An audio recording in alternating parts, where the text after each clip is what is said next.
We're just waiting on Mr. Cruz, and then we'll begin. State, do you have a witness that's going to testify via Zoom? Yes, Your Honor. They're already been let in. Okay. We can, if you'd like, Your Honor, we can go through the formalities about if the witness, Sure. Aladef, can see everybody. This is Mr. Who is this? Aladef. Mr. David Aladef. Okay. Does he need to be sworn? I would think so, just to comport with the... Okay. Mr. Al-Hadef, can you hear me, sir? I can. Good morning, sir. This is Judge Scherer. I just wanted to make sure that I can hear you and that you can hear me. And because I'm going to be swearing you in, if you would just put some form of state-issued identification on the screen so that I can verify your identity. Sure, I'm just getting my license for you so you can see it. No problem.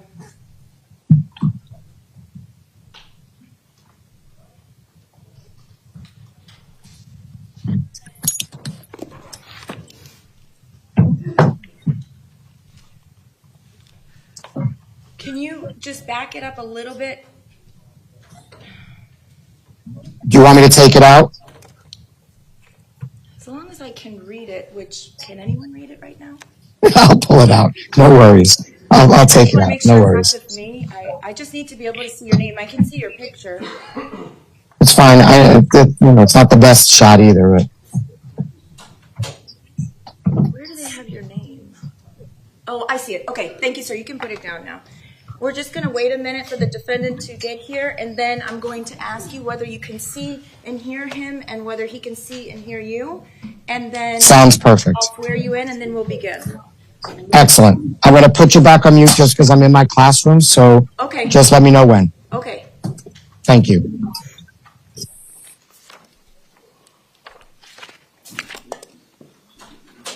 Okay, for the record, the lawyers are present. The defendant is present.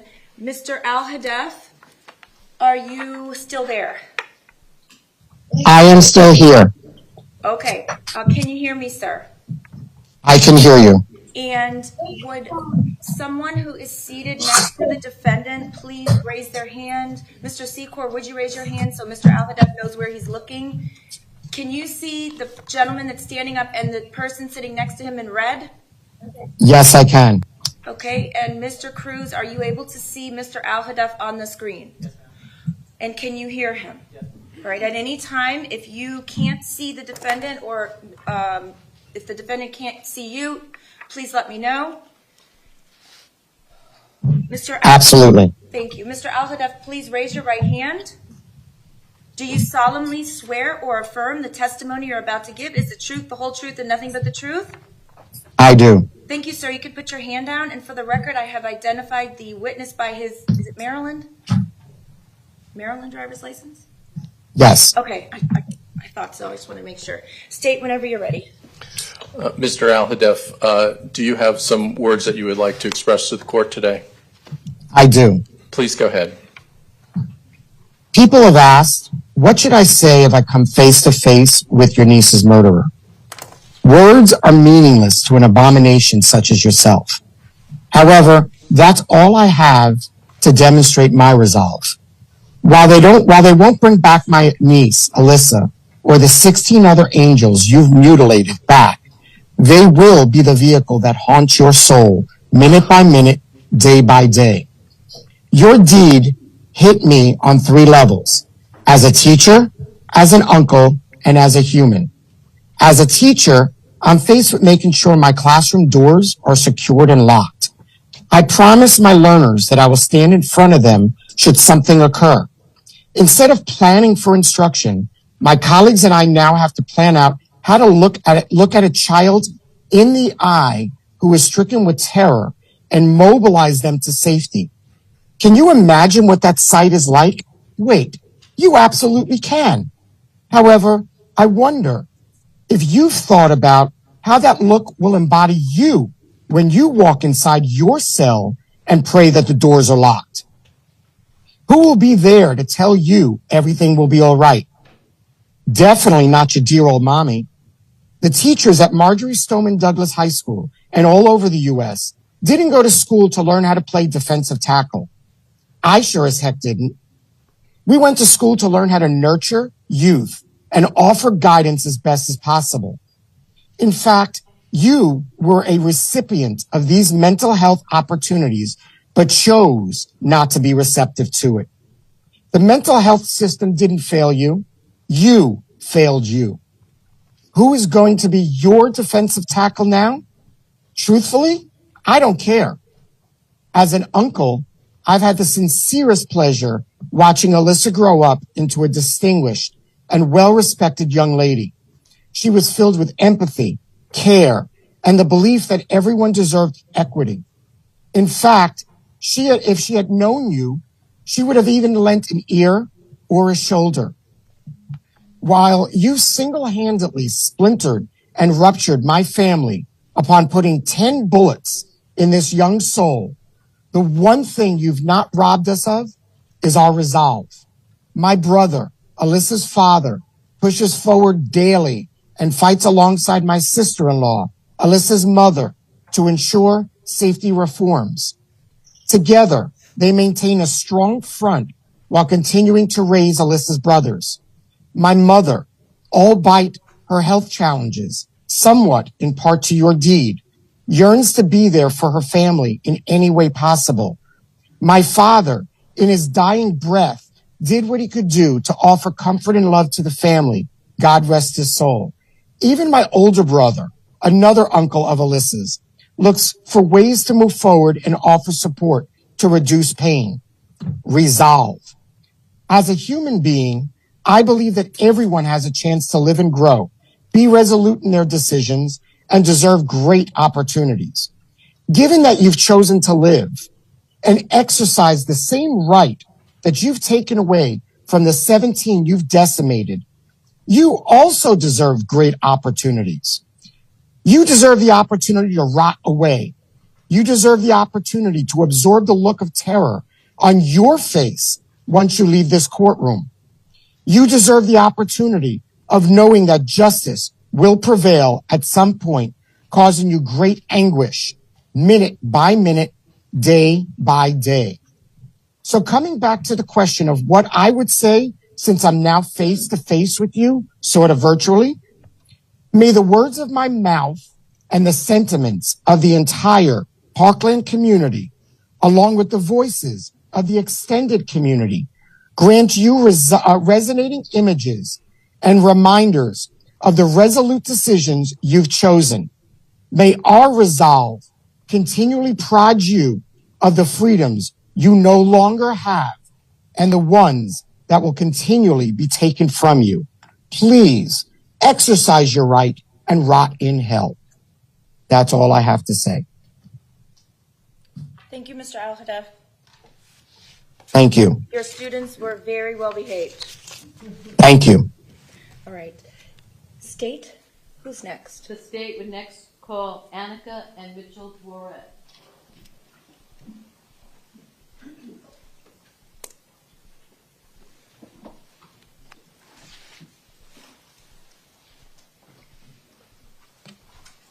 Good afternoon, Mr. and Mrs. Dworet. Will both of you be speaking today? Only me.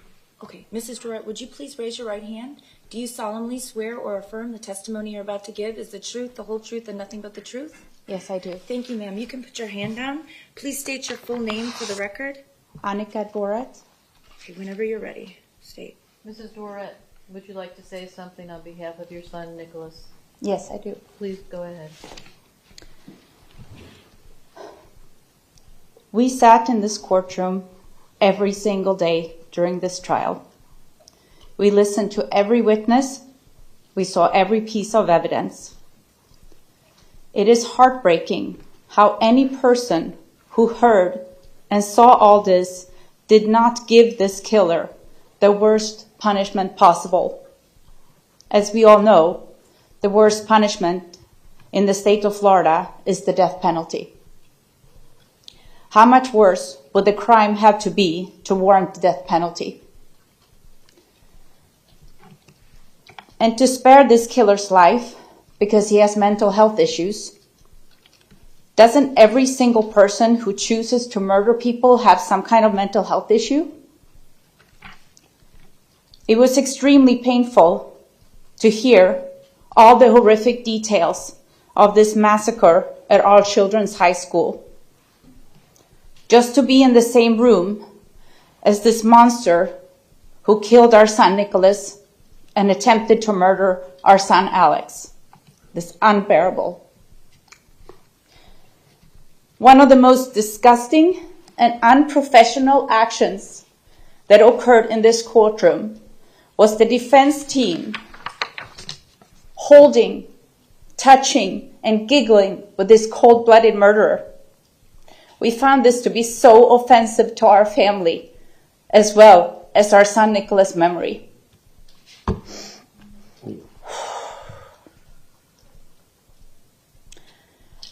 We would like to thank you, Judge Scherer, for being professional and fair during this trial. You did an excellent job. The prosecution team, you're all amazing lawyers. We will forever be grateful for the professional way you presented this case and for all the hard work you put into it. Thank you so much. Thank you to everyone who continue to be with us with love and support through this difficult journey. Victim advocates in Eagles Haven, your support have been invaluable during this trial. After today, no one will speak of this killer. He will be forgotten. We will, however, always remember, honor, and live for Alyssa, Scott, Martine, Aaron, Jamie, Chris, Luke, Kara, Gina, Joaquin, Elena, Meadow, Helena, Alex, Carmen, Peter, and our beautiful Nikolas. May their memories be a blessing. Thank you. Thank you.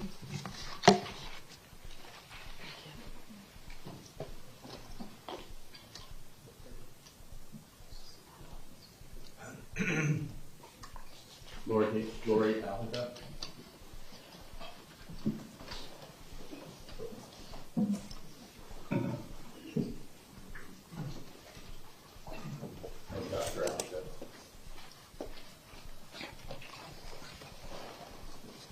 Good morning, good afternoon, Dr. Ms. Al-Hadaf. Would you please raise your right hand? Are you both going to be speaking? Yes. Okay. Do you solemnly swear or affirm the testimony you're about to give is the truth, the whole truth, and nothing but the truth? I do. Thank you. You can put your hands down, and would you both please state your full names for the record? Lori Kim Al-Hadaf. Elon Al-Hadaf. Thank you. Mrs. Al-Hadaf, would you like to make a statement on behalf of your daughter? Yes. Please. On February 13, 2018, Alyssa played in the last soccer game of her life wearing the number 8. After the game, we got in the car, and I turned to Alyssa, and I said, Alyssa, you know you just played the best game of your life. And she said, yeah, I know, Mom. A mom's love for her child is indescribable. As Alyssa's mother, I would have done anything for her. I would have given my life in exchange for Alyssa's, and I would have had the courage to run into that building. I would have taken the 8 bullets for Alyssa. On February 14, 2018, the most painful day of my life, I sat there numb with the new reality that my only daughter, Alyssa, was shot and killed. Alyssa was the type of kid that brought people together with her beautiful smile and contagious laugh. She deserved so much more time here on earth. Alyssa was the heartbeat of our family. On February 15th, I went to the medical examiner's office to see Alyssa.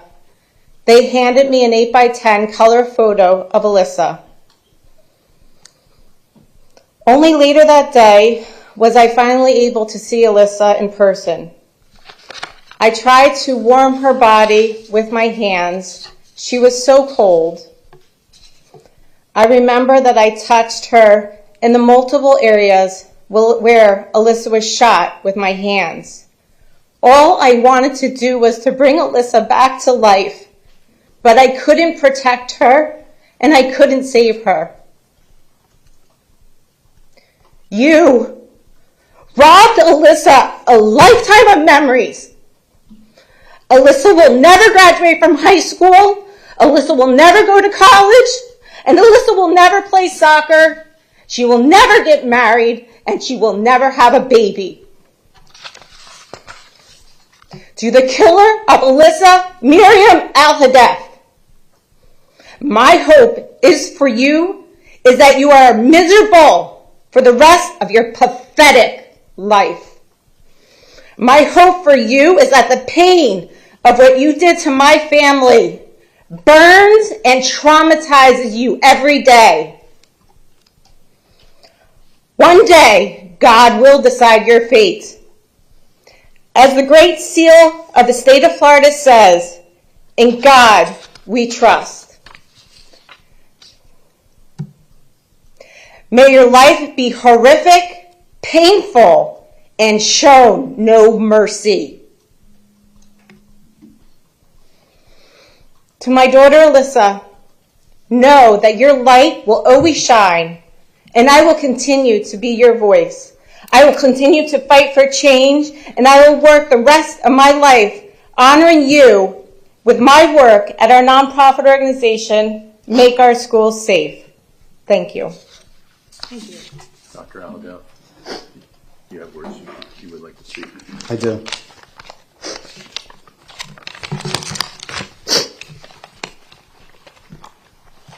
Your Honor, thank you for allowing me to speak one last time. Let me share how angry and frustrated I am with the judicial system. After 4.5 grueling years, a failed judicial system did not hand down a death sentence to the murder of my daughter and 16 others. Do I see this as accountability? Absolutely not. Do we now have closure? Let me be clear. Absolutely not. What I see is that the system values this animal's life over the 17 now dead. Worse, we sent a message to the next killer out there that the death penalty would not be applied to mass killing. This is wrong and needs to be fixed immediately. Alyssa deserved so much more than to be shot 8 times in her English class. Alyssa deserved to live her life and fulfill her dreams. She deserved to experience life for all that it had to offer and all that she had to offer this world. To the Parkland murderer that killed my daughter, you skirted the death penalty, and you are nothing but a coward. But know this, while my family mourns our beautiful Alyssa, you will not own us, nor our feelings. We will go on glorifying Alyssa's life through our foundation, Make Our Schools Safe, and like my wife said, we will be her voice. Alyssa's law will become federally mandated, and we will make our schools safe from animals like you. We will make sure that everyone remembers Alyssa. You, on the other hand, will remain in a cage like the creature you are. I only pray that you get to rot in that cage and that you are punished each day 17 times over for the 17 you murdered. I stand by others who say that you have no redeemable value. You killed without remorse, without compassion, without prejudice, so shall you receive the same in return. Prisoner 0893407. So now let me ask Your Honor to redeem my belief in the judicial system. Provide a punishment like no other. Stop providing the safety and security for this animal. Take away a piece of this creature's life every day until this creature has no life. Over $2 million spent on this creature's security, millions on the defense, and millions going forward. Stop spending millions of taxpayer dollars on this killer. Put this creature in general population where it is afforded no additional protections, and issue punishment like no other. Forbid TV, internet, mail, phone calls, visitation, and education. Let this creature be erased from society, never to be heard from again. Let him wear a shock collar like the animal he is. Most of all, and under absolutely no circumstances, should this animal ever be given an opportunity for parole.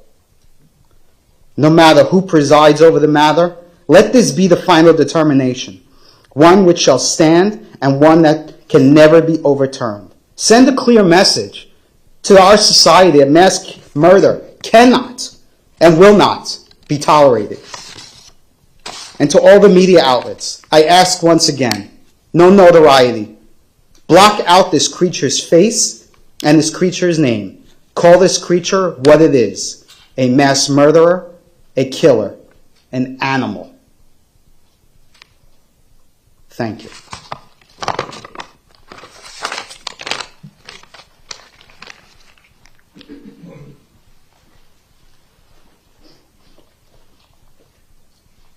Samantha Fuentes.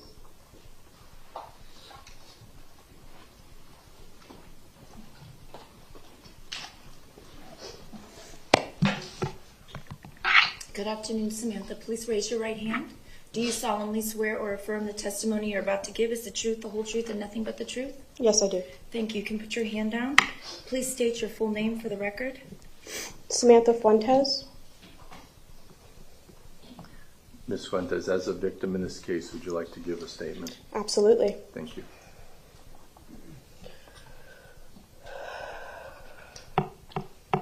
My name is Sam Fuentes. You might not remember me, but in high school, we walked the same hallways. You knew my friends. I knew where you sat at lunch. Hey, we were even both in a JROTC together. We were still children back then.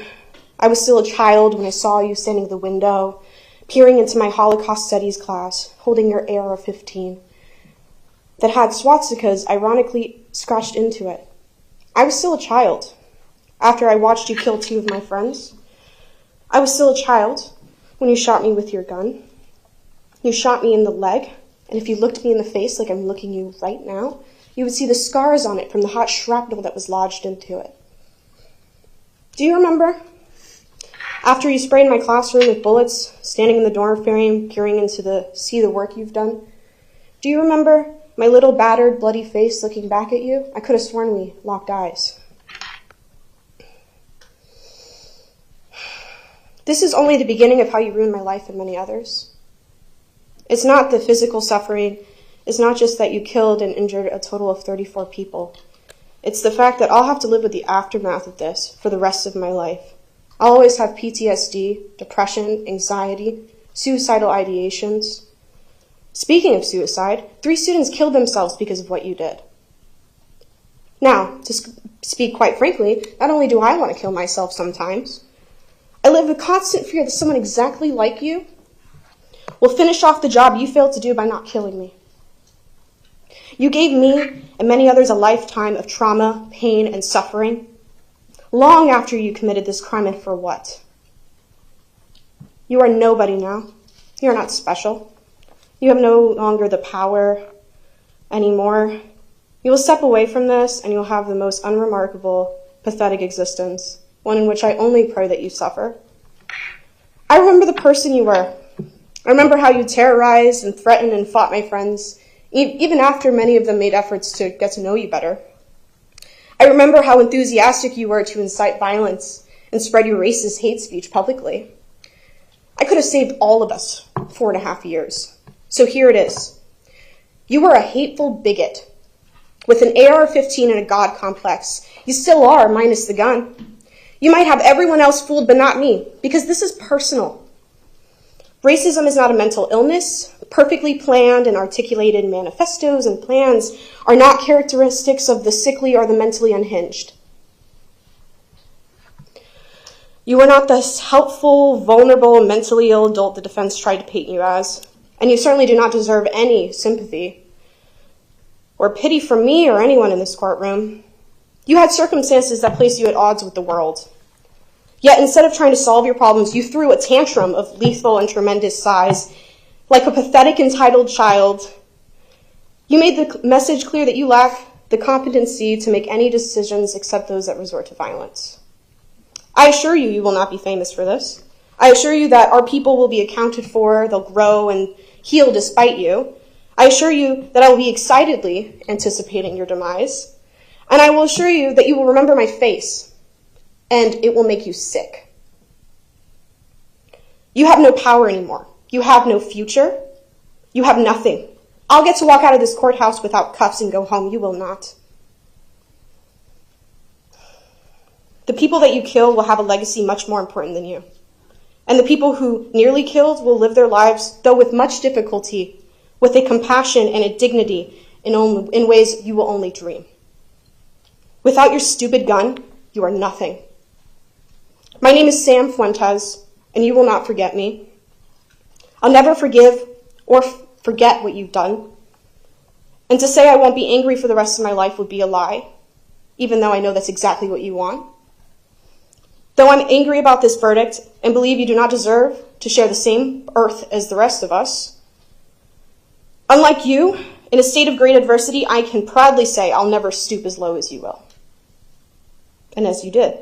I'll never take my anger, pain, and suffering out on others because I am stronger than you. This entire community that stands behind me is stronger than you, and we are stronger than the hate that you give. My name is Sam Fuentes. You will not forget me. You will not forget us, not until the last day that you breathe.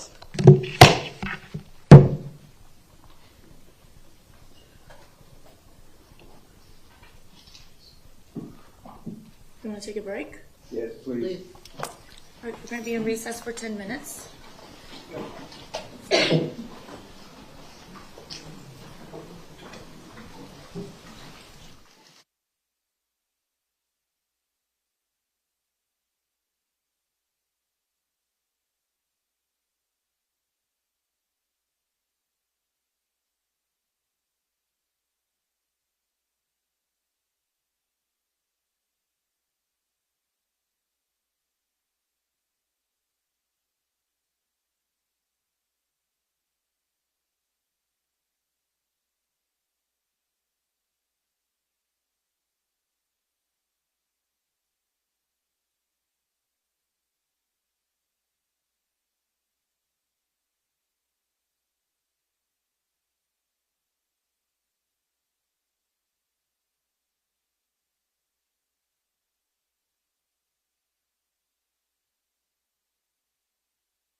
Okay, the lawyers are present. The defendant is present. We are back in session.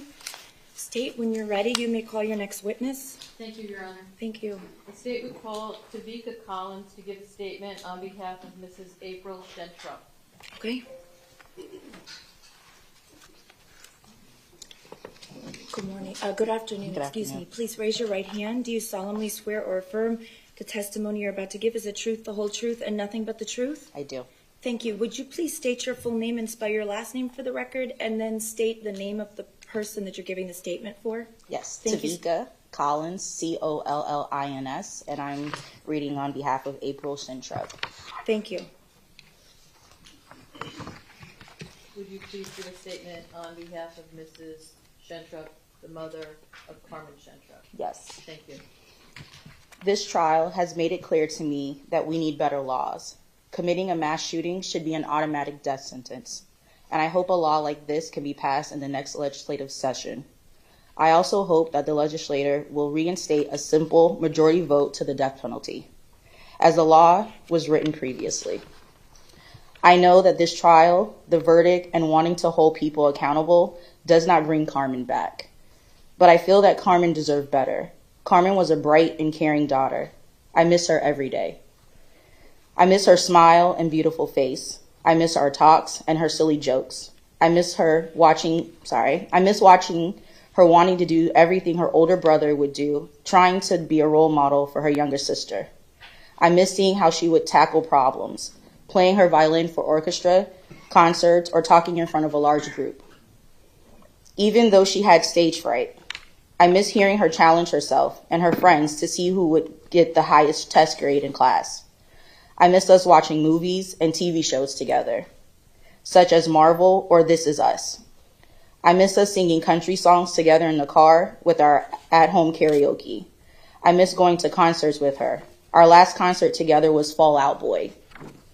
I miss her texts and phone calls, usually to update me on what she was doing after school or where she was driving.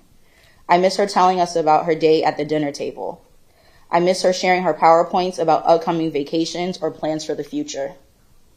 I miss her playing her piano, filling our home with classical music or songs from Adele and Coldplay. I miss her singing in church. I miss us going to musicals, ballets, and museums together. I miss her complaining about how hot the beach was. I miss seeing her check out 10 books at a time from the local library and aiming to get some reading reward each summer. I miss her hugs before bed. I miss her breaking into fake Russian or British accents in the middle of telling us a story. I miss seeing her with her friends dress up at Halloween. I miss how excited she was seeing gifts from Santa on Christmas. I miss seeing her play with her siblings and cousins growing up. I miss seeing her plan events at church with the youth group, like the Shrove Tuesday pancake dinner, which was the last meal and night we spent together. I miss her laughs and silly faces. I even miss her eye rolls. She deserved to live out her dreams, go to prom, graduate high school, go to college and become a medical researcher and find a cure for ALS. Get married, have a family, live in Germany, and be happy. That vile monster took all of that away. He deprived the world from seeing Carmen make this world a better place. In the end, I know the evil murderer didn't show mercy to Carmen, nor did he think about the 17 lives taken when committing his acts of hate and violence. At his guilty plea, the killer said, "I believe it's your decision to decide where I go and whether I live or die, not the jury's. I believe it was your decision." If only that is how our court system worked, but it doesn't. The decision instead was made by the jury. I hope they would sentence him to death. The same fate as Carmen, Alana, Alyssa, Alex, Kara, Meadow, Helena, Gina, Nick, Martine, Luke, Jamie, Joaquin, Peter, Chris, Scott, and Aaron. Sincerely, April Shentrup. May I have a moment, Your Honor? You may.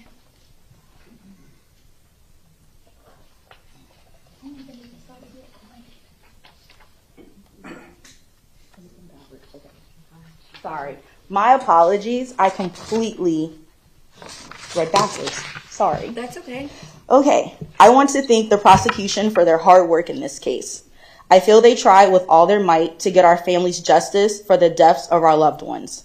I also want to thank the judge for allowing us to speak directly to the court. My daughter Carmen and her 16 others were hunted down and brutally murdered at Marjory Stoneman Douglas High School on February 14, 2018, by the cold and calculated murderer that sits in this courtroom. Instead of sentencing the shooter to death, members of this jury decided to sentence him to life without parole, a life where he can read his fan mail, talk with visitors, enjoy the Florida sunshine, eat meals prepared for him, and watch TV. His life spared for taking the lives of 17 innocent souls, a decision I do not agree with or understand. These last 4.5 years, I have learned the hard way that having your child murdered is excruciating and gut-wrenching, but so is the process in finding justice and some level of accountability. A small amount of justice could have come the day of the shooting if one of the Broward Sheriff's officers would have rushed into the building and confronted the shooter. He may have killed himself or been killed, saving our families the heartache of having this trial in the first place. Or even prior to the shooting, others like the school and FBI could have taken effective action to stop the killer from easily shooting Carmen to death in her AP psychology class. But none of those things happened, so I was hoping that this trial and the jury's verdict of a death sentence would provide some level of accountability for the murderer. Although one death sentence does not even come close to the 17 homicides and 17 attempted homicides he committed. I am still shocked at how members of this jury could decide a life sentence for someone whose life goal was to harm and kill others. For years, he plotted and told others that he wanted to get a gun, dreamed of blood and violence, and researched other school shootings. In the months prior, he posted on social media that he wanted to be a school shooter and gather his arsenal. In the weeks prior, he developed a shooting playlist and studied a map of the school.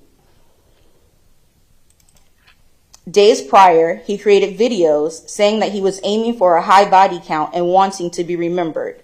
And then, to further inflict pain, he chose to commit his acts of hate on Valentine's Day, so that this holiday would never be about love, but of love taken.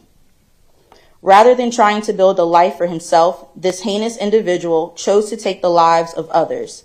And instead of sentencing this wicked murderer to death, the same sentence he gave Carmen and his other victims, members of this jury decided in less than 24 hours to give the adult who committed the deadliest high school shooting ever a life sentence, ultimately sending a message to other potential mass shooters that their life might be spared no matter how many other lives they take.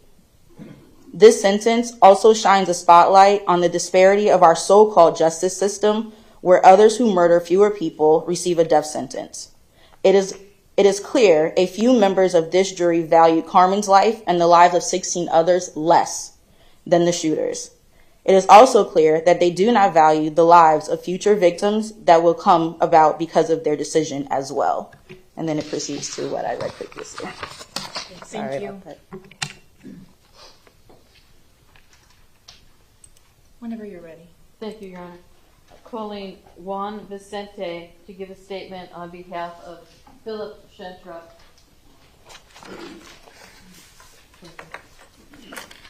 Good afternoon, sir. Would you please raise your right hand?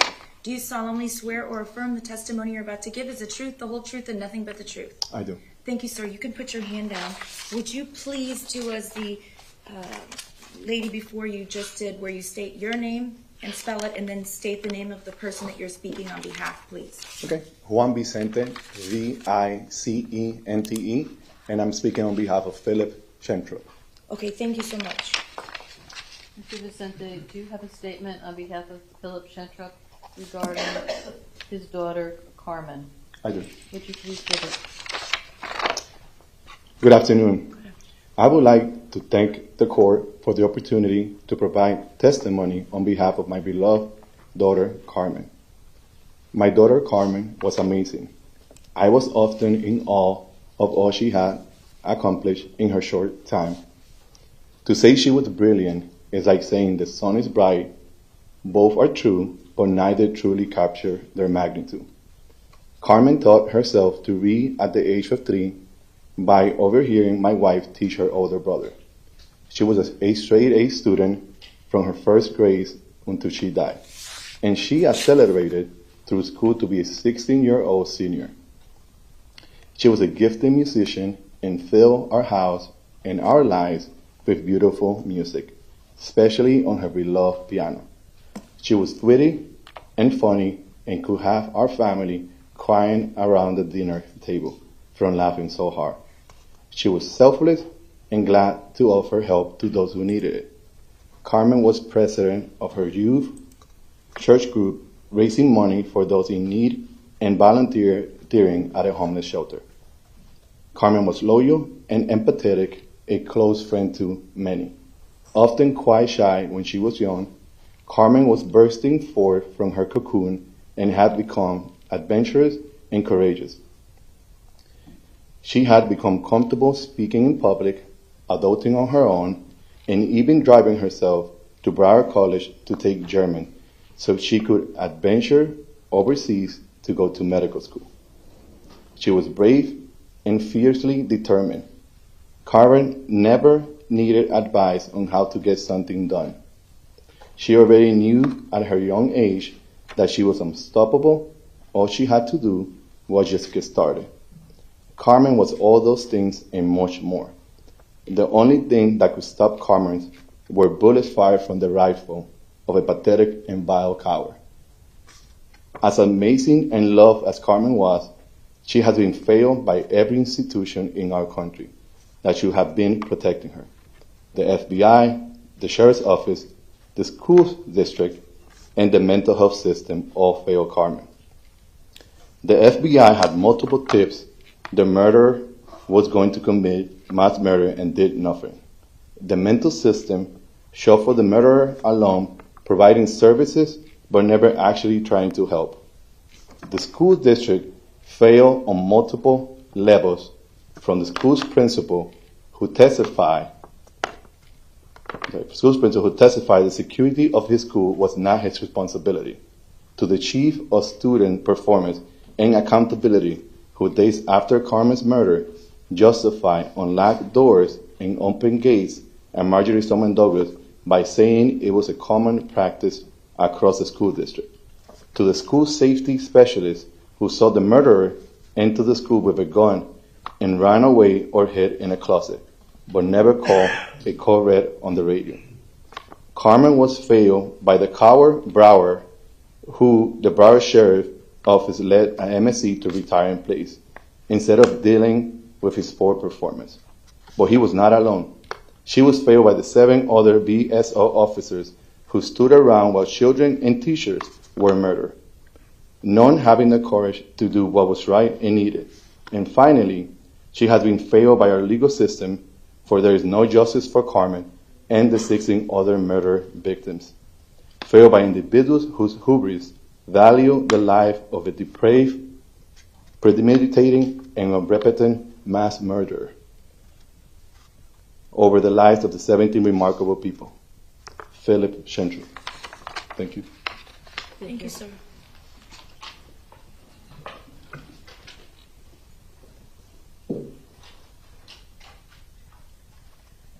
State would call Victoria Gonzalez.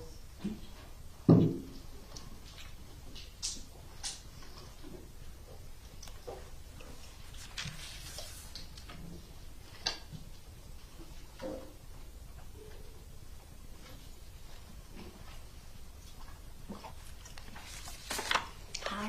Please raise your right hand. Do you solemnly swear or affirm the testimony you're about to give is the truth, the whole truth, and nothing but the truth? I do. Thank you. You can put your hand down. Please state your full name for the record.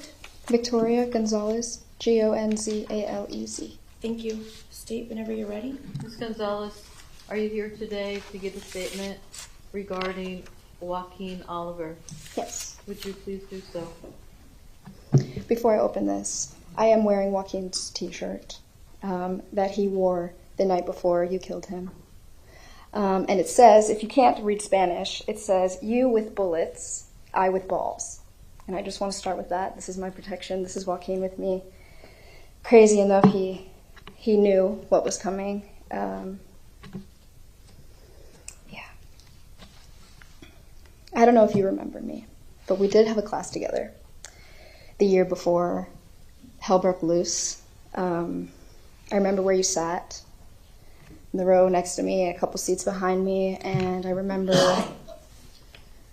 Mr. Guard going around the room, and every day we'd give a different answer from the homework the night before. He wanted to make sure who had it. I remember every day when he would get to you, I was crossing my fingers under my desk, thinking, man, I hope he has it today. Man, I hope he's doing something good for himself. Man, I hope that he's succeeding. I was rooting for you. Silently, in my desk, you had no idea who I was, and I was rooting for you because I felt like you needed someone or you needed something, and I could feel that, you know. I felt how alone you might have felt. Maybe I'm wrong. My softness has been my protection, and maybe it's hurt me, but I've empathized with you, and I've blamed society for creating the hatred in you, and I can't anymore. So I stand here to say that I do blame you, not you alone, but definitely you. Definitely, a lot of people failed. After that class, every single day I met Joaquin after school. And I thought about you, and I didn't even know you, and I was like thinking about how you could have been suffering. Little did I know, it was just foreshadowing. But now I'm very alone,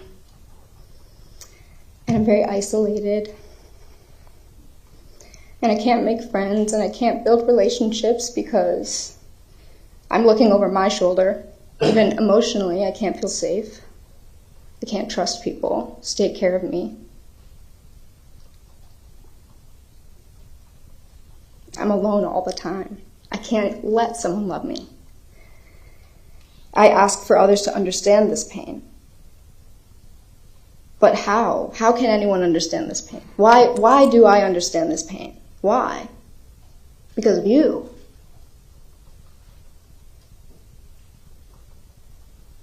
How can someone love a person who's afraid of life? That's how I feel.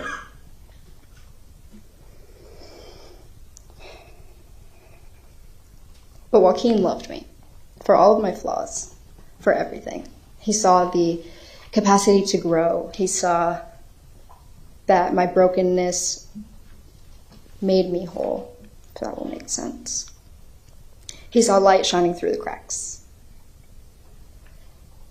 But nobody else from then forward is allowed to love me like that. I won't let them.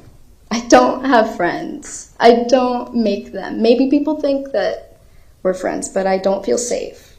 And that's because of you. But I do want to say, I wish that you met Joaquin. I wish that you met Joaquin, because he would have been your friend. He would have extended a hand to you. He would have loved you. And I say that, and whoever's going to be upset with me is going to be upset with me, but he would have loved you as a human being, because you are a human being, and I'm going to say that. And I know a lot of people won't say that, but you are a real-life human being standing right in front of me. You're not some character out of a book, like a lot of people like to think that this is a fantasy, but you're a real person. And I'm sorry that you never saw the love that the world is capable of giving. That's something I've wanted to say to you from the day that this happened. Because the most painful part of this is knowing that the world holds so much hatred that can be funneled into one human being. Like, there is so much hate in your body. And I'm sorry for that. I would have wished you the love that I experienced before you led me to the experience of sitting in this courtroom and listening to a medical examiner tell me that my best friend's head was only held together by the skin of his scalp after you were done with him. That it was like a cherry bomb, quoted, like a cherry bomb went off in his skull. And I will live with that. And you will live with that in a different way. And I won't have to worry if you celebrate it or whatever you do with it. But the point is, I would have wished love for you. I would have. And I want to, because that's who I am, but I can't. And I'm sorry that your heart knows nothing of warmth. I would have wished that for you, and I will say that again. My justice does not lie in knowing if you live or if you die. My justice lives in knowing that I loved, because I experienced a love that a lot of people go their whole lifetimes without experiencing. Joaquin loved me entirely with his whole being, and I choose love. So in the end, I think that I win. I think that I win because I will continue my life honoring something that people believe is a fairy tale. And it's not. This whole thing is so real life. The love that Joaquin gifted me will last my lifetime. It will last many lifetimes. And I'm proud to stand here and say that. And you showed me the importance of love. And that I need to celebrate it. And that I need to preach it. And that I need to wake up every day and make someone smile. So that they don't go through the world feeling like you did or you do. I don't wish that for anyone. And I wish that it didn't bring you to what you did. I wish that you had more love in your heart. And I want to say that. No matter who will hate me for it. I wish that you had love in your heart. I wish that. And on behalf of Joaquin, you may have taken my body, and for that, fuck you. But you cannot take my love. And that is all I have to say. Thank you.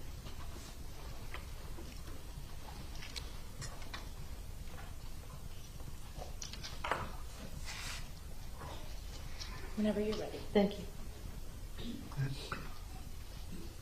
Jennifer and Fred Guttenberg.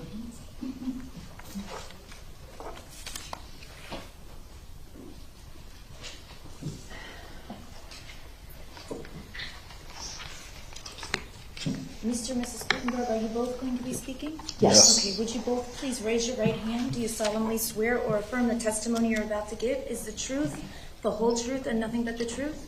Yes. Thank you. You can both put your hands down, and if you would each state your full name for the record. Jennifer Guttenberg, Guttenberg.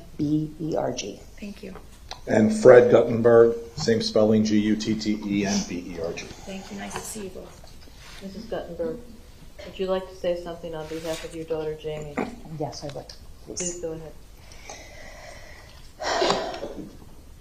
So yesterday, I put out a message that I wasn't going to speak. But after yesterday's events, I changed my mind. First, I want to thank you, Judge, for attempting to keep this courtroom from being a circus. The state attorneys for all the hard work that they've done for way too many years. The victims' advocates in Eagles Haven who have supported us every single day, beyond imagination, honestly. So, you shouldn't be sitting there with a mask on your face. It's disrespectful to be hiding your expressions under your mask when we as the families are sitting here talking to you. Lowered down in your seat, hunched over, trying to make yourself look innocent when you're not. Because you admitted what you did and everybody knows what you did. I felt the need today to remind this court and this entire country who are the important people here. And that's Jamie, my daughter, and the other 16 victims that were murdered, as well as the 17 that were injured, and countless thousands of mentally injured people from this massacre. They suffered the unimaginable. And as a reminder, there's no question about what happened. Guilt was admitted.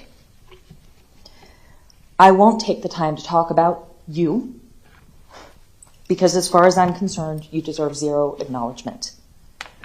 I need only to speak about the families who have endured this horror of what you did to our loved ones. Yesterday, the elected public defender said that nobody had to endure what this defense had to endure. Let me just tell everybody what our families have had to endure. For those of you who don't know, there were many rules and restrictions for our families. We were not to wear colors like orange for my daughter, or advertising types of clothing or gear related to our loved ones. We weren't to have major reactions or facial expressions from what was being said. We had to be quiet. We didn't make a peep. We couldn't make any verbal sounds. We couldn't use our cell phones in the courtroom, even though the attorneys, the press, and everyone else could use theirs. We weren't to be speaking outside of this courtroom because we were unaware of where jurors might be and may run into somebody. The list goes on and on. And as a reminder, Mr. Weeks, and the rest of the defense attorneys, your client murdered our loved ones in cold blood, hunted them down, shot them over and over until he knew he accomplished his goal and left them for dead with no remorse. In fact, he left amongst the other students and stopped for a Slurpee because he was thirsty after his rampage. I feel our families need to be recognized. Whether in the courtroom or watching from elsewhere, we sat through this entire trial respectfully. We tried not to react while videos of our loved ones were being shown to the jury. We tried not to react when the medical examiner described their horrific injuries. We tried not to react as we were verbally taken through the crime scene, step by step. Miss McNeil waved her hand at us during her closing arguments, like this, talking about these people, and no matter what the verdict is, that these people will always be suffering from what happened. It was disrespectful, and I'd like to tell you about these people. We are sad, hurt, lonely, empty, and horrified. Yet we are strong, caring, and respectful. Each of us has done our share to try to do positive things every day, regardless of how our lives have been ruined. We have endured the unthinkable and the nonsense of this trial, including the blatant disrespect of this defense team, and now Mr. Weeks. This is a club that nobody wants to be in, but I'm glad that my club is at least with these amazing people. Let me remind everyone again, as other people have, who's important here. Jamie Guttenberg, my beautiful daughter, Nicholas Dworet, Luke Hoyer, Joaquin Oliver, Gina Montalto, Elena Petty, Kara Loughran, Meadow Pollock, Alex Schachter, Peter Wang, Martin Duque, Carmen Shentrup, Helena Ramsey, Alyssa Al-Hadef, Chris Hickson, Scott Beagle, and Aaron Feiss. Along with the 17 injured and thousands of others affected, I never want to hear the killer's name again. Let us remember the victims and their legacy. My daughter is Jamie Guttenberg. She is forever 14, and she is amazing still. And that's what I want people to remember.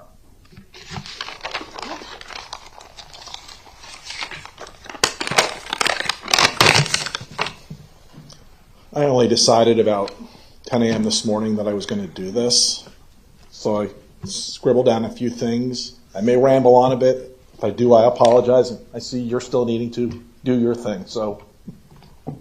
Mr. Guttenberg, would you like to say something on behalf of your daughter, Jamie? Yes, I would. Please go ahead. Thank you. First, Your Honor, thank you. We've been at this now for almost over 4.5 years. It's the first time I've actually had this chance to address you directly, which is, I guess, the way this process is supposed to work. I will be honest with you. For the better part of the 4.5 years, and they can attest to this, I've probably been angry at you more often than not. because I didn't know the process. And every time there was a ruling that I felt wasn't good for the prosecution, I got annoyed. Every time I saw these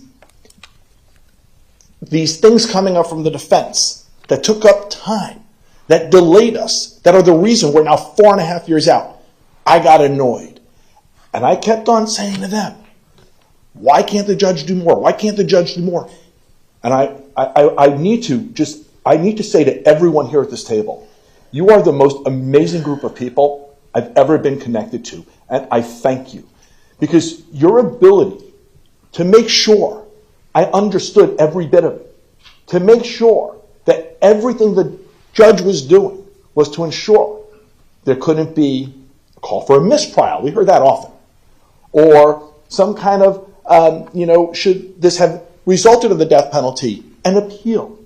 You always helped me to understand it and to keep me engaged in the process in a way where we kept going forward together. But you see, for our families, that also meant doing it in silence. Because we couldn't go public. We couldn't complain. We couldn't act out. And so I want to thank you, because at the end of this process, you have been nothing but decent, fair, and firm. And I want you to know that. So I'm going to let everyone know something. Last week, I sat with you, Attorney Sachs, in his office. Watched the video of you. I'm glad I get to see your face right now. Of you killing my daughter for the very first time. You see, all those video evidence that was shown in this courtroom, we didn't see it. Maybe that was to protect us, to protect the public. We didn't see it. But heading into this week, I was searching for answers, for clarity. And I sat with Attorney Sachs, and I watched you kill my daughter on video. And unfortunately, I saw you killing many of the others as well. I saw you enjoying it.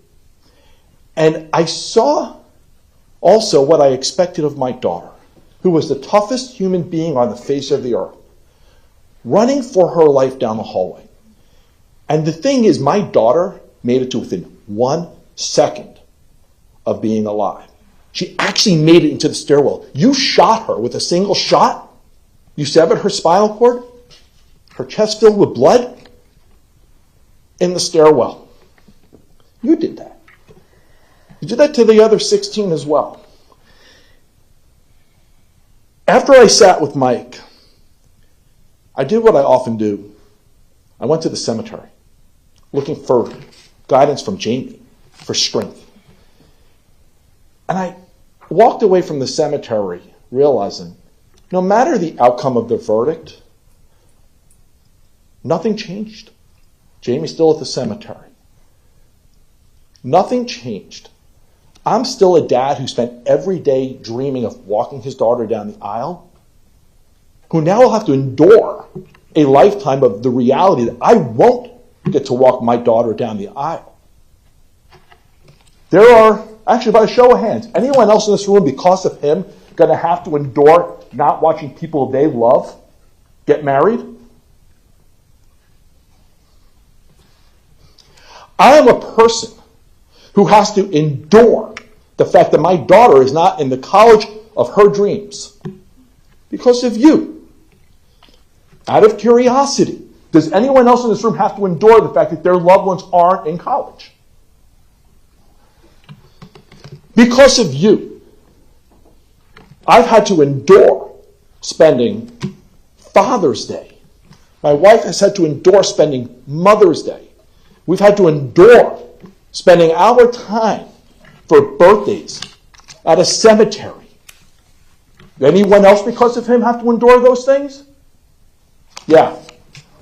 Anyone who claims that they had to endure anything close to what we endure, you may want to rethink your language and your choice of words just a bit. I look at you sitting there right now, looking the way you should have looked through the entire trial, like a convicted murderer, in your prison outfit, shackled. It is still incomprehensible to me that when we went through the penalty phase of this trial, which you were already a convicted murderer for, that you were able to sit there looking like Howdy Doody in whatever outfit they felt like putting you in for the day. Your hairstyle, your mask on, your seat really low like a little boy, faking out the jury as to who you really are. We endured months of watching that show. It was BS. But you put on a great show, I'll tell you that. You did your job. You got him from not getting the death penalty. You all can't understand the pain that we go through. But what I will say is that statement yesterday, I actually believe it, that Public Defender Weeks believed it.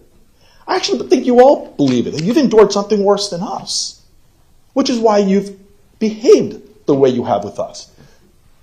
Months we've been here.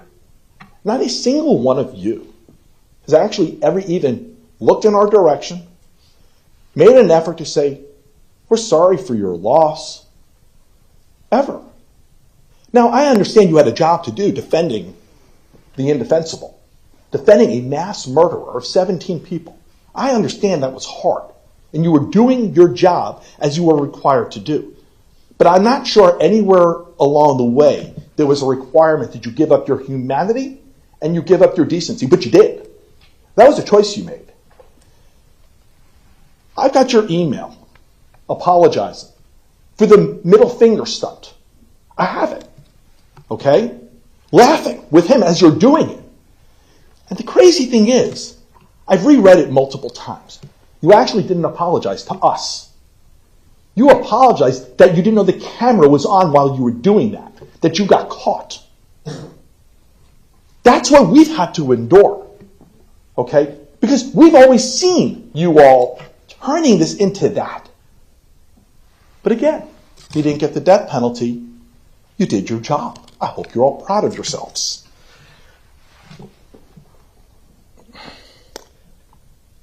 You know, I believe in the Ringo Starr philosophy of life, peace and love. I do. So with that, I need to address some of the other comments from Mr. Weeks yesterday, suggesting that our families were inciting violence, comparing it to what happened to Speaker Pelosi. When that happened yesterday, my wife, I started screaming in the house. So what I need to let you all know, all of our families, because of what you did, I didn't know them before. I knew nothing about them. We've all got to know each other. And every single one of these families, because of what you did, is doing amazing things in this country today in the name of safety, in the name of saving lives, in the name of making sure our schools are safer, our streets are safer. I travel this country. I haven't worked since what you did. A real job anyway. I travel the country going to harass politicians to make sure we can do more to reduce gun violence. That's what I do now. And along that path, since Mr. Weeks brought up the name Speaker Pelosi yesterday, implying we're trying to incite some kind of violence. Here's the crazy thing. Because of what I do, I actually know Speaker Pelosi. I know her well. And anyone who follows my story knows she's a really important person to me in my life. And so I don't know if Public Defender Weeks is in the room or not.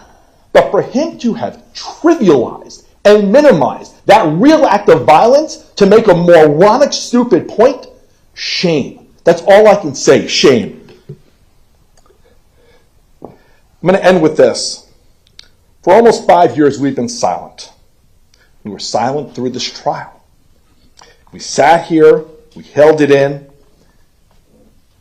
But I'm going to share something personal.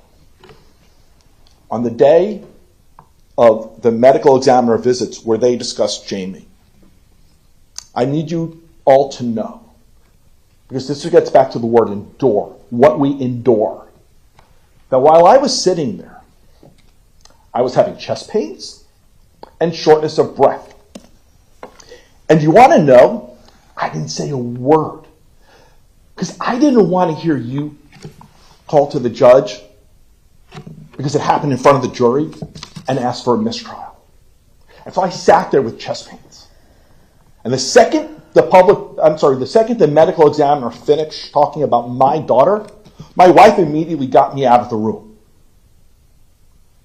And I ended up with weeks of testing from a cardiologist, and thankfully I am okay. I have a broken heart, but I am okay. But the need to sit here silently while you all did what you did, while you had a neighbor who you put on this little show running around the room, who didn't really know him. He lived in a house behind a house across the street, met him once in person. He ended up under cross-examination acknowledging that. You actually spoke about the neighbor in your closing statement, but the neighbor didn't actually know him. Okay? We watched this. We endured this. And yeah, it got to be too much at times that I developed a health issue over it. But again, I am okay. And I'm going to be okay. And I am going to go forward with my wife. And we are going to continue to build our foundation, Orange Ribbons for Jamie. And everyone else back there, they're going to continue to build their amazing foundations, doing all the amazing work that they do. Just so you know, because of you, our foundation is starting a new program called Paws of Love. We're going to be providing emotional support dogs to victims of gun violence. So the next time somebody does what you did, we'll be there for them. That's who we are. To suggest for 1 second that we would be the kinds of people, or anyone back there would be the kinds of people who would incite violence, you all should be ashamed of yourselves. But you said it. Can't take it back now. So I'm going to leave it here. I'm only looking to see 2 more things happen today. One will be your formal sentencing of him. And the other one, I want to see Gordon Weeks resign before the end of the day today.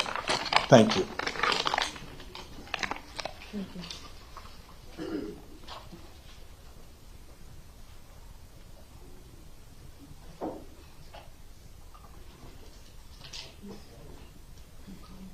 Ms. McCann, if you need a few minutes, you can let me know. We can take a recess or we can continue, whatever is the preference of the witnesses. I think we can go forward, Your Honor. Okay. And that would be to have Ms. Linda Schulman, please.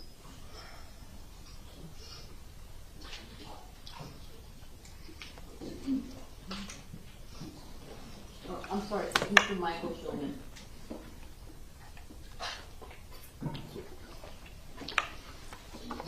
Good afternoon, sir. It's nice to see you. Good morning. Please raise your right hand. Do you solemnly swear or affirm the testimony you're about to give is the truth, the whole truth, and nothing but the truth? Yes, I do, Your Honor. Thank you, sir. Will you please state your full name for the record? Michael Schulman, Schulman. May it please the court, I have been a practicing attorney in New York for 45 years. I speak to you today both as Scott's dad and as an attorney. I address the prosecution. You did not lose this case.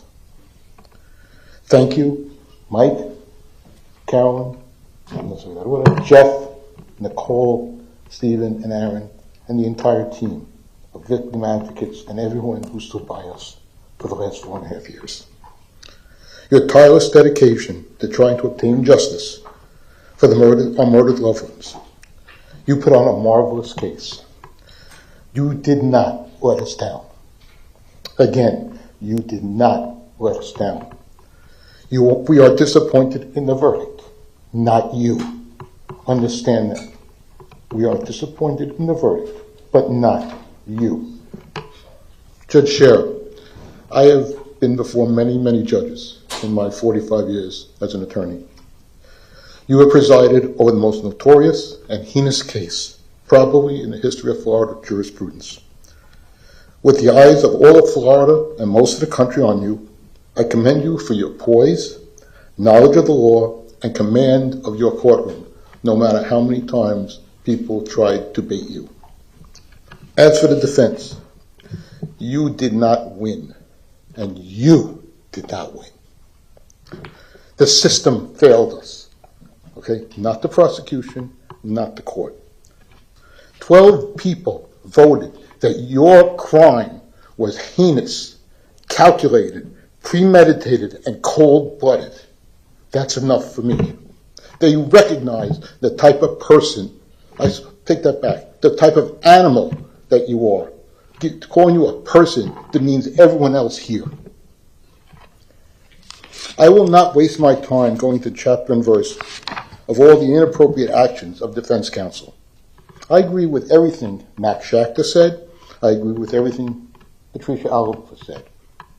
Zealous representation of the confessed murderer does not mean flipping the bird when you think the cameras are not on you. This is simply not professional. My wife and I sat in the courtroom when you, Mr. Weeks, I don't know if you're here, okay, but you should be embarrassed if you are, had the balls to say on the record with the families of those murdered sitting in the courtroom that no one has endured what he, and meaning the defense, has endured. Are you freaking kidding me? I'm not going to repeat what Fred Guttenberg said, because he said it so eloquently. Ask me if I feel sorry for Mr. Wheeler or Ms. McNeil, who had such thin skins that they objected during this proceeding over what was said. No one threatened any of your families. Did you see the gun? Did you see the film? Did you see the picture of that piece of shit pointed at my son? Did you see him going down? That's a threat. Words that were said yesterday by those people were not threats to you. Grow a set of, thicken your skin. You are no better than he is if you take offense to that. This man, this animal, this piece of shit, this bastard took the lives of 17 people. You have a right to defend him. You have no right to demean the people who lost somebody. None. If I had done 1/10 of what you did during this entire proceeding, I would have either been disbarred, brought up on charges, lost my license. But no, you did what you had to do because you were defending the indefensible. You've all had your 15 minutes of fame. Every one of you. It's done. You're done. I never want to hear your name. I never want to see your face ever again. Our family sat in silence, like Fred just said. We had to endure listening to the testimony over and over again. 17 medical examiners testified about what your bullets did to our children's bodies. And you sat there with the same freaking expression you have now. None. Cold, no emotion, no remorse. What type of animal are you? We avoided all social media. We avoided saying anything to the press. We sat here and endured. We were afraid, as Fred said, of a mistrial because every time anything came up, the first thing you heard is mistrial, mistrial, mistrial. Mr. Weeks, how do you live with yourself for making such an indecent, insensitive, and unprofessional statement like you did yesterday?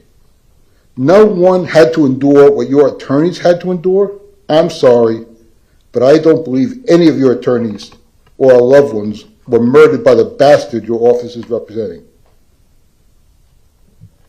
If I had done half of what you did, I would have been held in contempt of court because no judge would allow that. And for that, I credit the judge because she knew by doing that, she could have a mistrial immediately. I admire her jurisprudence. I admire the way she controlled this courtroom in spite of everything you people did.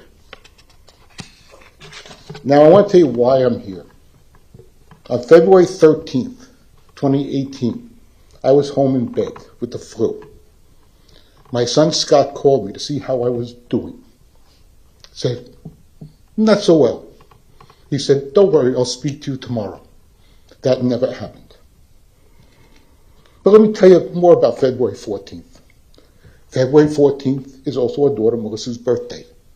Do you now know people don't want to call her on her birthday because they don't know what to say to her? They don't know whether to say happy birthday or I'm sorry.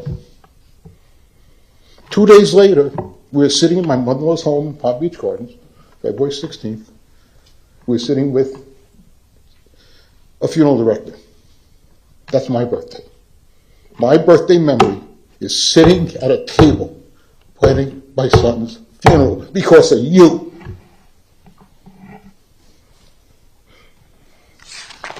Know how we got down here? We live in New York.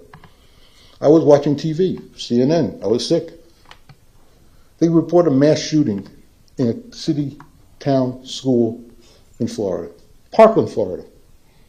What do I know about Parkland, Florida? Scott was teaching. What do I know? I called my wife. I said, Linda, what's the name of the school that Scott teaches at? And she said, I don't know, something with 3 names. We found out it was Marjory Stoneman Douglas. We heard on the news that a geography teacher was shot.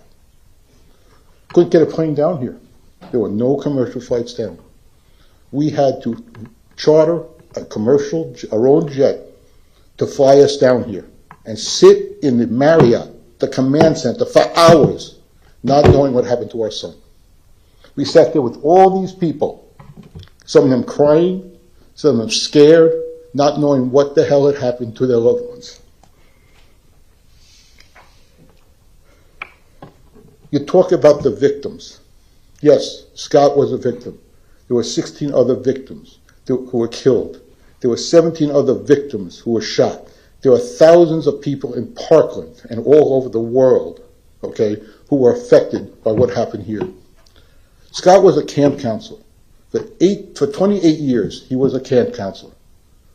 When Scott was murdered, we went to the arranged his funeral, and the rabbi said to us, how many people do you expect here today? We said, well, we're not from Florida. I don't know, maybe 100? There were 1,000 people in the room. But not only that, the rabbi said he's been getting calls for us to live stream his funeral. 500,000 people watched that funeral. So don't tell me your life is worth more than his. Ever. Let me tell you about Scott a little bit. See on my sleeve? Which sleeve is it? Just Run Faster. Okay? Scott was the cross-country coach at Stoneman Douglas. After one meet, his students were very, very upset that they lost the meet by a few points or minutes. I don't know how they calculate that anymore. I don't really care anymore. And he looked at us, they all came to him, all upset. What do we do, coach? What do we do? He didn't say, well, you were ready to do this, you would do that. He just said, looked at them square in the face, said, just run faster. That's the phrase used by all of the MSD cross-country teams. Now, just run faster. That's how he treated his students. That's how he treated his team. He was honest with his team when he got the job at Marjory Stoneman. He said, I know nothing about cross-country coaching, but if you teach me about cross-country coaching, I'll teach you about life. And he did. And know what he did? 4 or 5 days after the shooting, there was a memorial concert at one of the facilities here in the city. We sat there, someone pointed us out, and a nice Irish grandmother with the thickest brogue accent I've ever heard in my entire life. She needed to come with a translator, that's how thick it was. Tapped my wife on the shoulder and said, I love your son, but I never met him. Okay, I'll bite. She said he gave her her granddaughter an assignment. Call somebody who you don't know that well, from another country, who grew up in another country, and find out all about that country and what they lived through. She called her grandmother. They stayed on the phone for hours. The grandmother said, up until that point, I spoke to my granddaughter maybe twice a year. Now it's twice a week. You destroyed that. You animal destroyed that. You took my son away and a teacher away that loved his children. Someone you never met. You never had anything to do with. That's what you did. You're a bastard. You're a freaking animal. One more little story. I apologize, Your Honor. Okay. Scott volunteered to go to South Africa. He spent 2 months in South Africa, teaching students in South Africa. He came back from South Africa, just like this. His mother said to him, "Gosh, the airline lost your luggage," because that's what a mother would think. She said, Scott went, "No, Mom," that was the hand. "Mom, when I was in South Africa, those children used to beg to get into the classroom." He said, "Here in New York, they pray for snow days. In South Africa, they don't have shoes. In New York, they look to see who has the best Nikes. I left all my stuff." That's what you destroyed. That is what you killed. That's the spirit that you don't have and never had. With that blank freaking stare on your face. Okay, you should only rot in hell. You fired 139 rounds of ammunition on that day. 139. You could have stopped at any freaking time. After the first freaking bullet, you could say, "Oh my God, what am I doing?" But you didn't. You continued to fire. And after the first floor, you said, "You know something, what the hell am I doing?" No, you had to go to the second floor. You had to go to the third floor. You had to walk past Jamie Guttenberg's body like she was a piece of trash on the floor. That's what you did. You show no remorse. You have no redeeming values. You're a coward. You're a freaking coward. You dressed up to blend in with the people you terrified that day. So don't tell me you had no planning abilities. You planned the whole thing out very, very well. The fact that I have to share my world with you is disgusting. The fact that I have to breathe the same air you breathe is reprehensible. I can't wait till that ends. Your sentencing today does not end the book. This chapter is done. But what we're missing is the epilogue. And for me, I look forward to reading that epilogue. What will happen to you in jail? You'll be passed around like an inanimate object. Your protection will be paid for by your commissary and probably with your body. You'll be someone's bitch, and you deserve it. Passed around from group to group until you get tired of it. You will be a commodity, traded like bubblegum, cigarettes, drugs, or candy. And one last point. Well, maybe not last point. My 70th birthday is February 2024. My hope, my prayer for my birthday present is to get word that you are dead. That the justice system was done in jail. That the prisoners and inmates that you have to associate with executed the judgment that this court can't. And I hope that it's the most painful judgment ever. Hope that when your final death comes, you have the same fear, the same agony as the 16 people you killed and my son. Hope that your death is slow and agonizing, because it won't be like a state execution. Prison justice is a bitch. When your fellow inmates execute the death penalty that you deserve, they will do so in such a cold, calculated, heinous, painful manner that you'll be wishing that the state of Florida had executed you in the compassionate way they must by law. Finally, I have one request, Your Honor.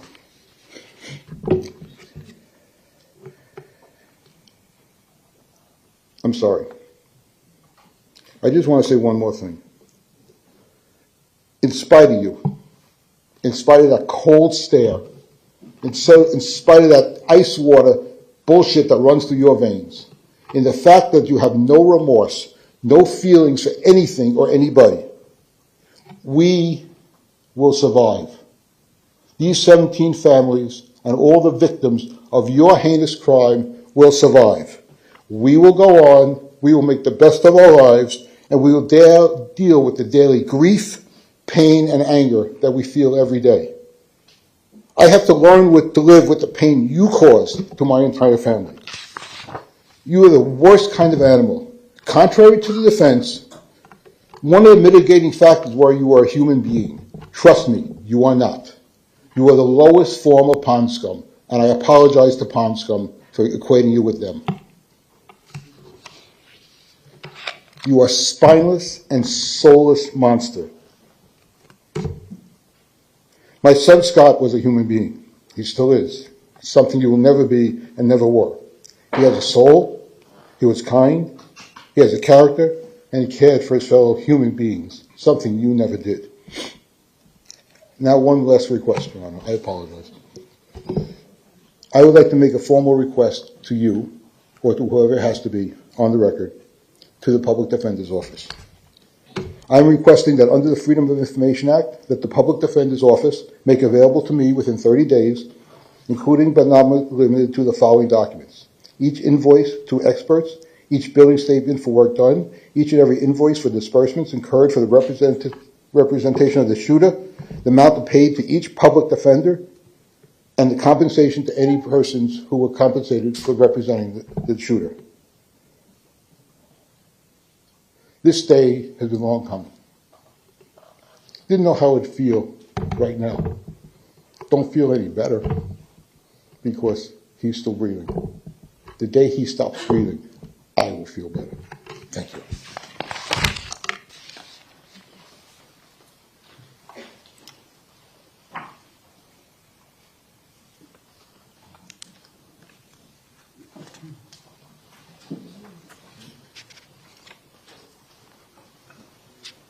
Mrs. Linda Beagle, Stoneman. Good afternoon. Is it Beagle or Schulman? Beagle Schulman. Okay. Good afternoon, Ms. Beagle Schulman. Please raise your right hand. Do you solemnly swear or affirm the testimony you're about to give is the truth, the whole truth, and nothing but the truth? I do. Thank you. You can put your hand down whenever you're ready. Ms. Schulman, would you like to give a statement on behalf of your son, Scott Beagle? Yes, thank you. Please do.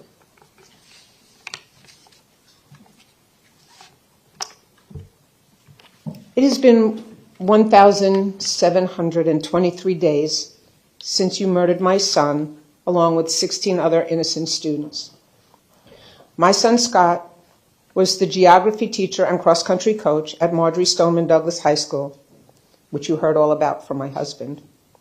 In spite of your desire to kill as many students as possible, Scott, realizing that you were in the school and on a killing rampage, he did what he had to in order to save the lives of as many students as he could as possible. He managed to save 31 students before you killed him. This is my son, Scott.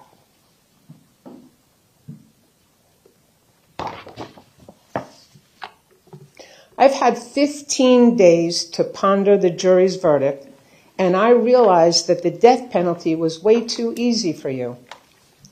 I learned that here in Florida, the average death penalty case takes 18 years from sentencing to execution. That means that I would probably be dead before you were executed. I will go forward knowing that you are going to a maximum security prison with other murderers, much tougher than you are. A prison where you will spend the rest of your miserable life having to look over your shoulder, worried about every single minute of your day, of your life, and scared out of your mind, fearful for someone to take you out. A prison where you will be other inmates' boy toy. A prison where your fellow prison inmates are just waiting to tear you apart, because from what I hear, child killers are highly frowned upon and hated in prison. You will look back at the time that you spent in the Broward County Jail and see it as it was a hotel compared to the prison where you are headed. As far as I'm concerned, real justice would be done if every family here were given a bullet and your AR-15, and we got to pick straws, and each one of us got to shoot one at a time at you, making sure that you felt every bit of it, and your fear continued to mount until the last family member who pulled that last straw had the privilege of making sure that they killed you. That's real justice for you. I wish for you prison justice, since that cannot happen. And I welcome the day that I am told that you've been tortured and taken out for your cold-blooded, premeditated, calculated, heinous murders, because you deserve no less. Your notoriety is over today. You will no longer be anything but a number here. And I can tell you, I have never uttered your name, and I never will. To me, you'll always be the confessed, convicted Parkland murderer. I have one last request for the media, and this is definitely something that I would really like to have you take to heart. All of the media, not just the people who are here, all the media. Do not give this animal the notoriety he craves.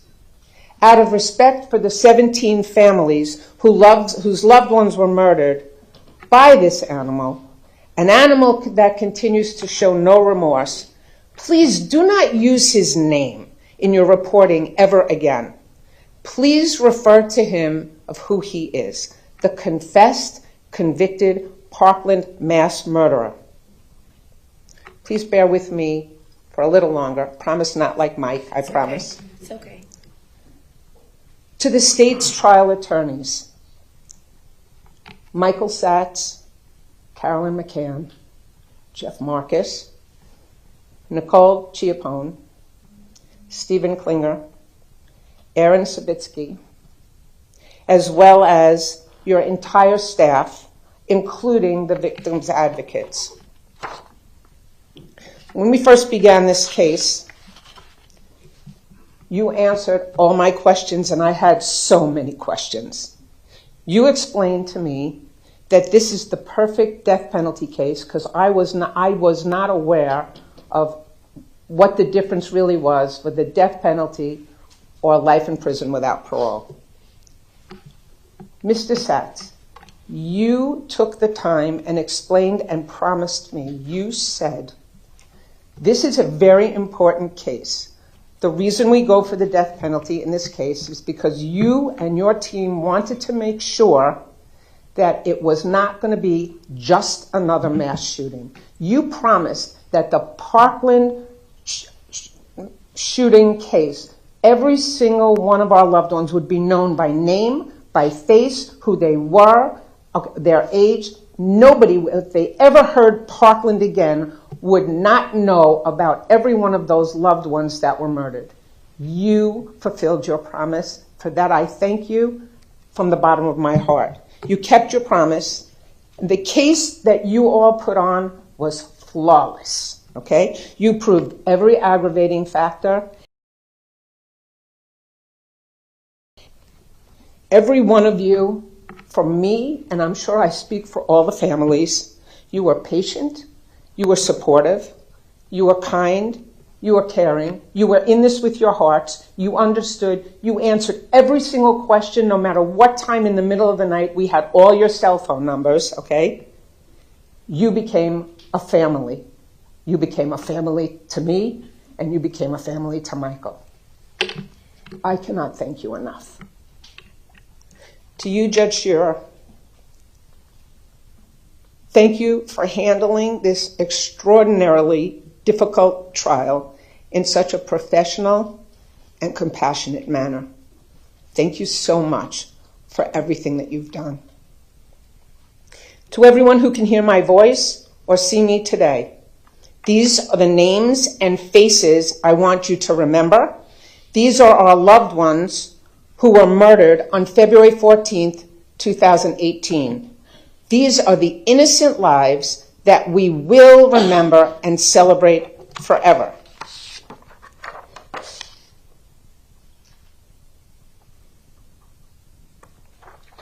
Alyssa Alhadeff, 14. Martin Duque Anguiano, 14. Nicholas Dworet, 17.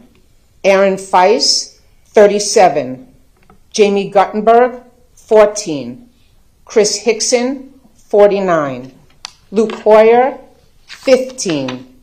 Carol Loughran, 14. Gina Maltalto, 14. Joaquin Oliver, 17. Elena Petty, 14. Meadow Pollock, 18. Helena Ramsey, 17.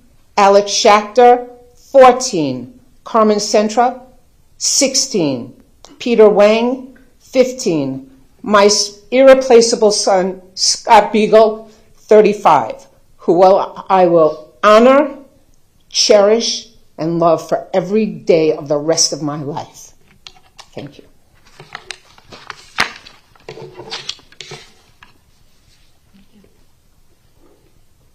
Can we have a short break, Your Honor? Sure.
Are present. The defendant is present.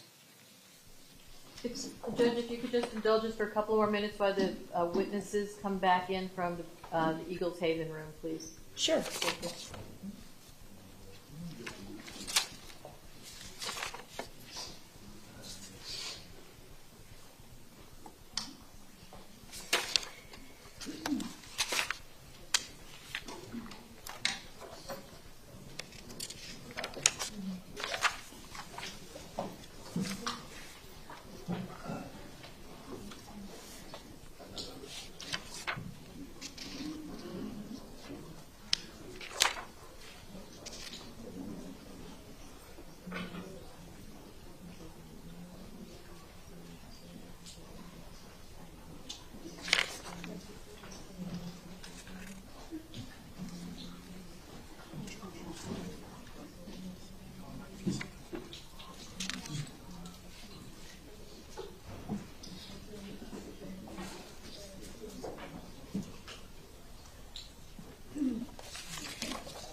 Your Honor, everyone's here? Okay.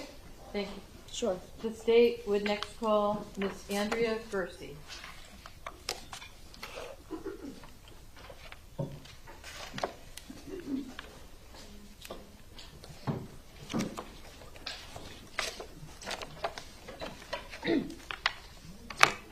Good afternoon. Hi. Please raise your right hand. Do you solemnly swear or affirm the testimony you're about to give is the truth, the whole truth, and nothing but the truth? I do. Thank you. You can put your hand down. Please state your full name and spell your last name for the record. Andrea Gersey, Ghersi. Okay, thank you. Ms. Gersey, would you like to give a statement on behalf of your brother, Joaquin Oliver? Yes. Please do so. Okay. So I wasn't going to say anything until yesterday's events. So I will start with this. To you, I would never, ever, ever sit down and write anything about you and take my time. So like Debbie Hickson said, you will cease to exist after today.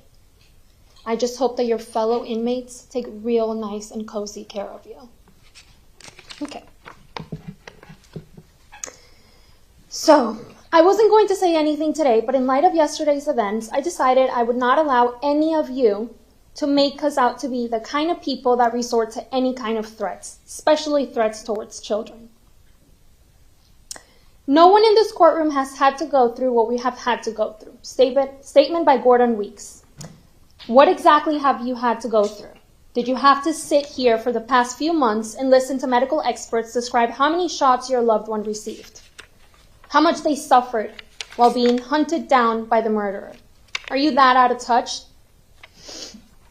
Ms. McNeil, were your feelings hurt yesterday? Because here I thought you were a soulless person along with your fabulous team. Since the entirety of this trial, you have behaved as such, not once looking over at us, instead feeling empathy and compassion for the murderer. Whatever so-called attacks you're receiving, you brought upon yourselves, each and every one of you. Had you handled this case with more class and professionalism, we perhaps could have focused our negative feelings solely on the murderer. But professionalism, class, and respect is something only the prosecution seems to be acquainted with. I will repeat your words. Remember, this was a personal moral decision you all made. Like when you decide to marry someone, or when you don't want to marry someone. So look into your heart, look into your soul, and learn to live with the fact that you condoned the slaughter of 17 innocents. But I promise you that one day, I don't know when, you will ask yourself, did I make the right decision? Thank you, Your Honor, for the way you conducted this entire trial. Mike, Jeff, Carolyn, Nicole, Stephen, Aaron, and Lori, thank you all from the bottom of my heart. You did not fail any of us at all. You are part of my family, and we are eternally grateful for each and one of you. Eagles Heaven and State Advocates, thank you from the bottom of my heart. Thank you.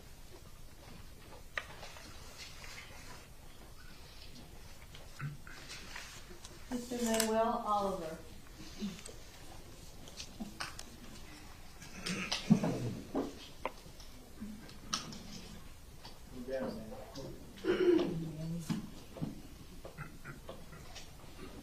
Good afternoon, Mr. Oliver.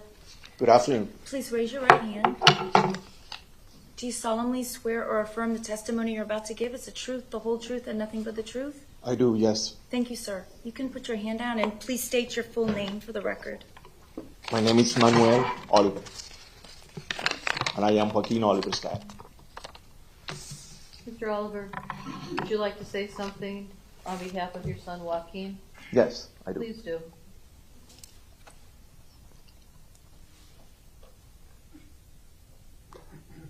I was advised not to be in this room since the very beginning of the trial, because if I have said something wrong, you guys could complain. And then I will feel very guilty, not only for my family, but for the other families. So I took an advice from some of my friends here and decided to stay home and watch you guys all time, and watch my brave girls, Andrea and Patricia, doing what they did. And I saw how this doctor was explaining the autopsy of Joaquin.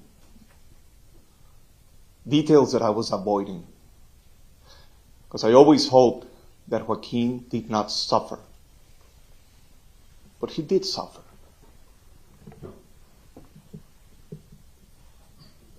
You shot my kid 4 times. You blew his head, his marvelous brain and ideas and dreams. You destroyed them. You shot him 4 times. You needed an AR-15 to do that, because otherwise Joaquin will have beaten the shit out of you. So you were a coward enough. And you can't be cowards in this life. Hiding your actions. The middle finger, lady. Apologizing for a middle finger. You need to learn how to do a middle finger, so you don't need to apologize to anyone.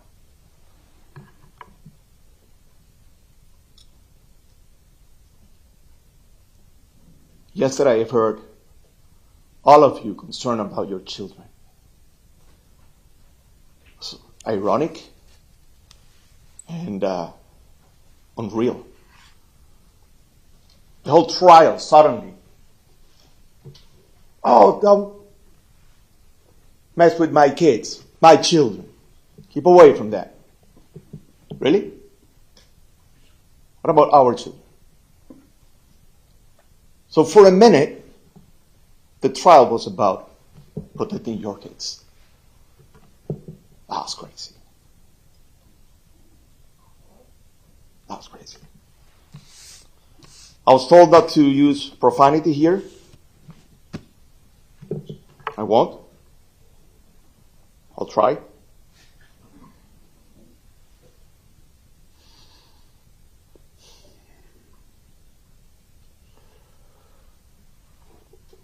I think that one of the reasons that you did this, I'm talking to you right now,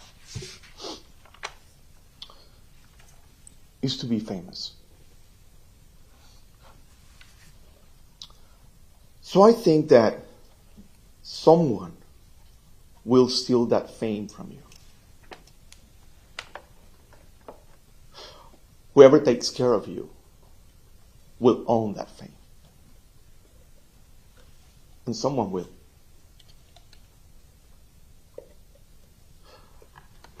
You're going to die before me. And I will celebrate when you die. I heard you saying that you don't want to suffer. You don't like painful things. You understand that you will suffer and you will go through pain. A lot of pain. It would be much easier. Die like a king in a supervised way that everything goes. I wish I could die like that. That's not your future anymore. A lot of pain, a lot of suffering, and someone will replace your fame.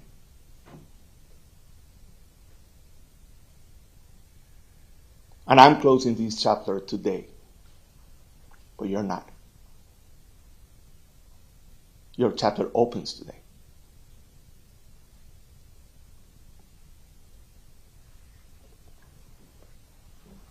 And Joaquin is with us, his mom, with me. We are with him every single day. That day, you didn't kill me. You didn't kill Patricia. So we are still Joaquin's parents. And Andrea is still Joaquin's sister. And we do what parents do. We come here and let you know what is right or wrong when you fuck with our children.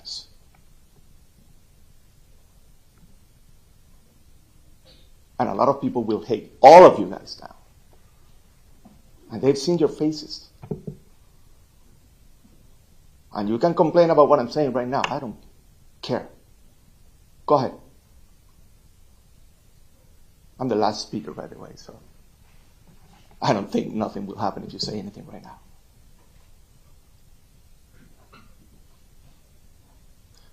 And I have another message for you.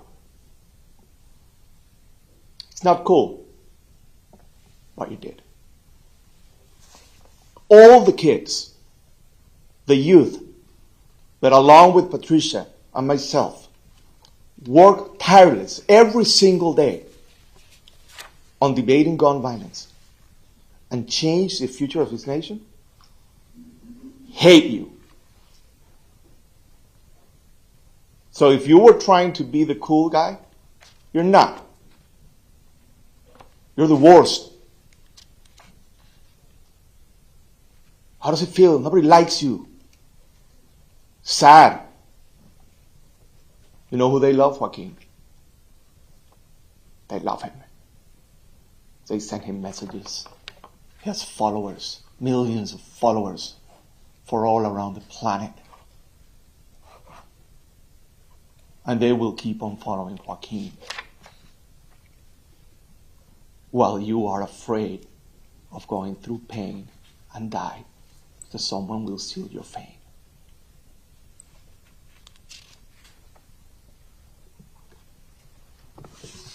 And this should be our chance to be very clear, sending a precedent out there, which is something that I was hoping it could happen here, but I'm afraid it didn't. Because if we have a death penalty option, again, you have heard this 1,000 times, and we're not using it to take care of this monster, then when are we going to use it? So, people that do what you do should be punished. And we have the chance to show everyone that that is an option. And we wasted that opportunity. So now, the families, including myself, we need to declare that precedent. That is wrong. People like you don't deserve a space here. And that's why we are so clear speaking We're not talking to you. You guys think that the whole universe goes around you. We are not talking to you. We don't care about you guys. You get offended like I'm talking to you. I'm talking to a whole nation. He doesn't deserve to be here in this society. But, as my wife said, karma. Oh, I'm crossing that line again.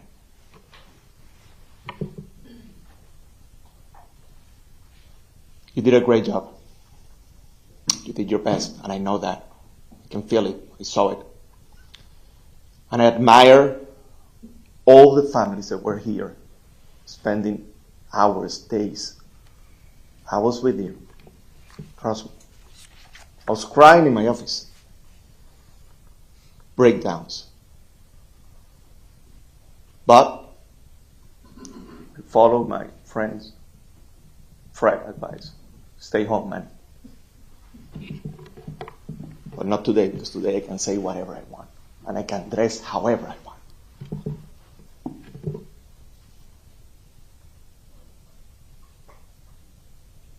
All right. Do I feel better now? I don't know. Tomorrow, you guys are going to go back to your perfect lives, enjoying your family. Tomorrow we're going back to our thing, missing our kids. And you are out of the picture. And you will be erased from the picture sooner than later. It's time for you to be afraid of me. Thank you. Thank you, sir.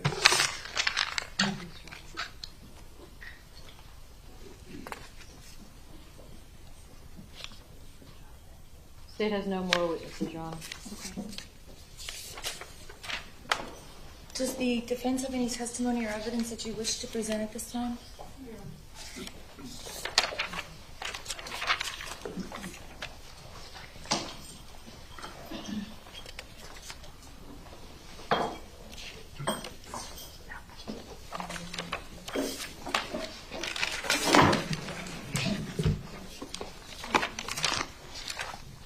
Good afternoon, Mr. Silvershine. I've had the opportunity to read the state's memorandum of law with regard to sentencing, SF 231. Does the defense have any objections to the state's interpretation of the law and the maximum sentence to be imposed on all 36 counts of the indictment? No, Your Honor. 34 counts, excuse me. No, Your Honor, we've also had an opportunity to review the score sheet, and we see no errors in that. Your Honor, Joel Silvershine on behalf of the state. We've submitted a guideline score sheet which reflects a lowest permissible sentence of 1,029 months. That's been provided to the defense. At this point in time, as to the sentence regarding counts 1 through 17, which is murder in first degree, under Florida statute, chapter 775.082, there's only one sentence that can be imposed at this time, and that is life imprisonment with no possibility of parole. As to counts 18 through 34, which is attempted murder in the first degree with a firearm, those are life felonies. The court has the ability to sentence under the Criminal Punishment Code to life imprisonment. The lowest permissible sentence being that over 363 points also gives the court the ability to sentence the defendant to life imprisonment on those counts. Additionally, the court needs to consider the ability of the court of these sentences to run consecutively. And under the case law, under Chapter 921.16, subsection 1, that can be done. The court does have that option. The court also has the ability to sentence the defendant to life imprisonment on those counts involving attempted first-degree murder where not only because of it being a life felony, but for those crimes for which great bodily harm was alleged under the 1020 life law, because the guilty plea of the defendant acted as an admission or a confession to everything that is in the allegation in the indictment, that allows the court under that particular statute, which is the 1020 life law, to be sentenced to life imprisonment under that.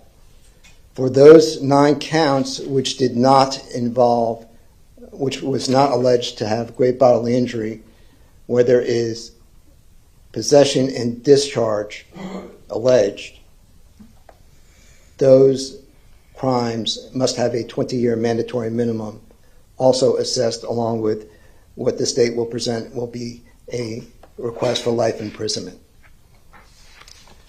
Those are the legal ramifications as far as the sentencing guidelines are concerned and the law. There is one other thing I would ask the court to address. On October 28th of this year, this would be SF-232. The state filed a notice to the defendant in the Department of Legal Affairs regarding Florida Statute 924.512. That is the Florida version of the Son of Sam law. And I read as follows.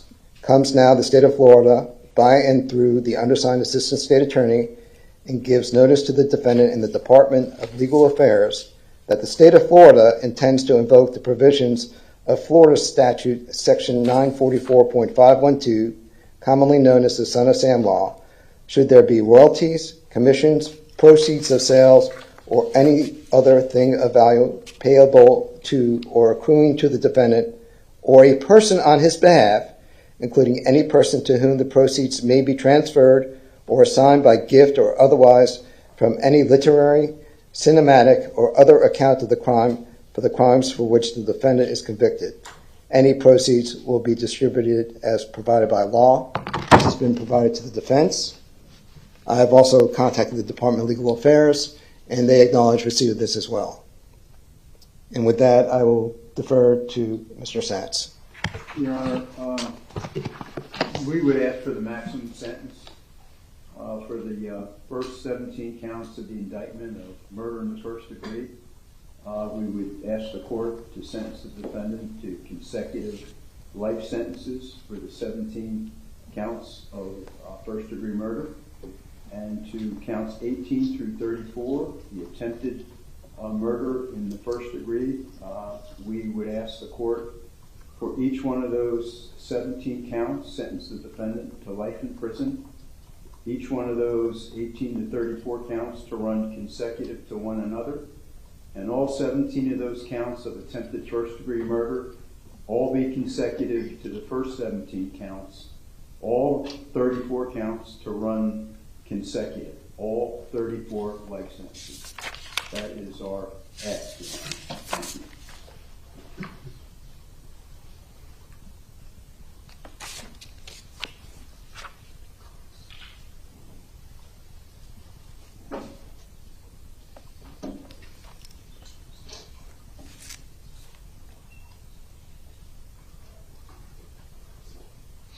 Your Honor?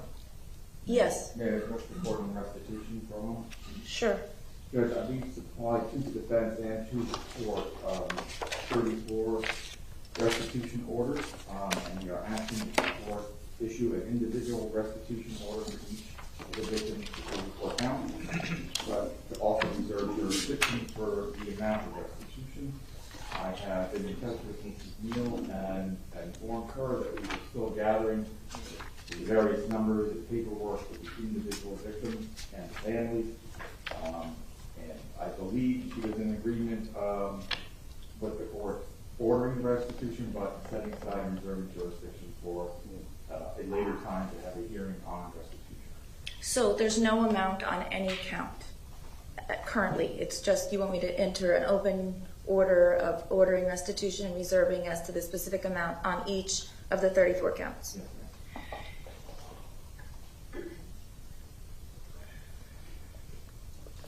So I may be misreading part of the sentencing memorandum, but it's my understanding that each and every count that alleges an actual possession and discharge, which is all of them, should have also a 20-year minimum mandatory prison sentence under Florida's 1020 life statute?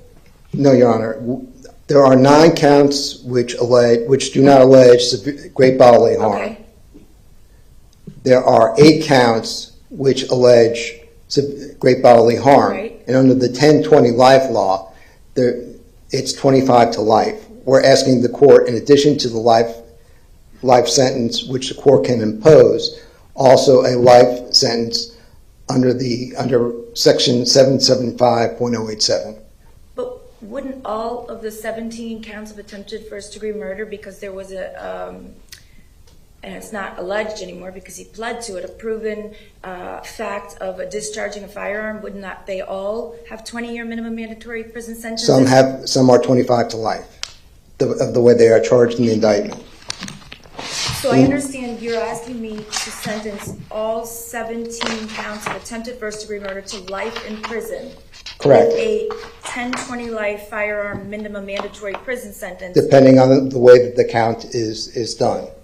So I saw where you said 20 years on 19, 21, 22, 23, 24, 25, 27, 31, and 32. Correct. And then what minimum mandatory are you asking, if any, to impose on the victims that suffered great bodily harm?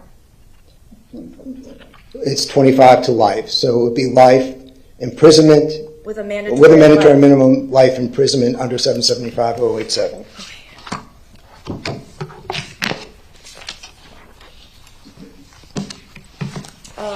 And those would pertain to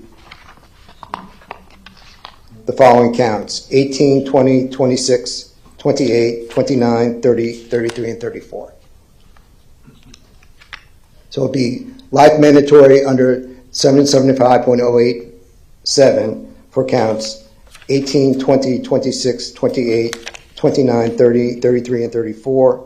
And as to counts 19, 21, 22, 23, 24, 25, 27, 31, and 32, life imprisonment with a 20-year mandatory minimum under Florida Statute 775.087.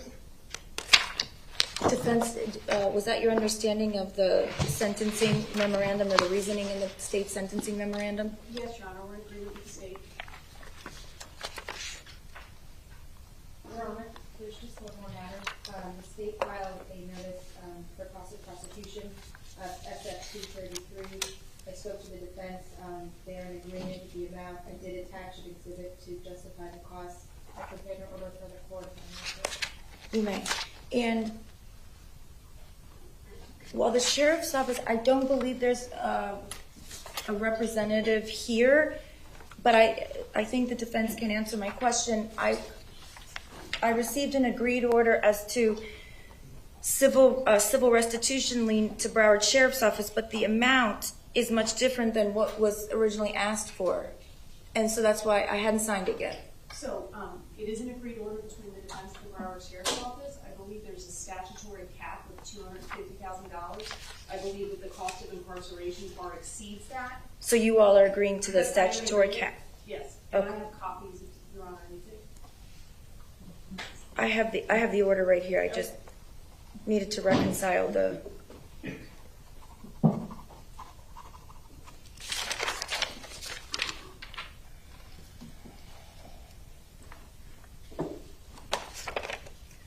All right, Mr. Cruz, please raise your right hand. Do you solemnly swear or affirm the testimony you're about to give is the truth, the whole truth, and nothing but the truth? You can put your hand down.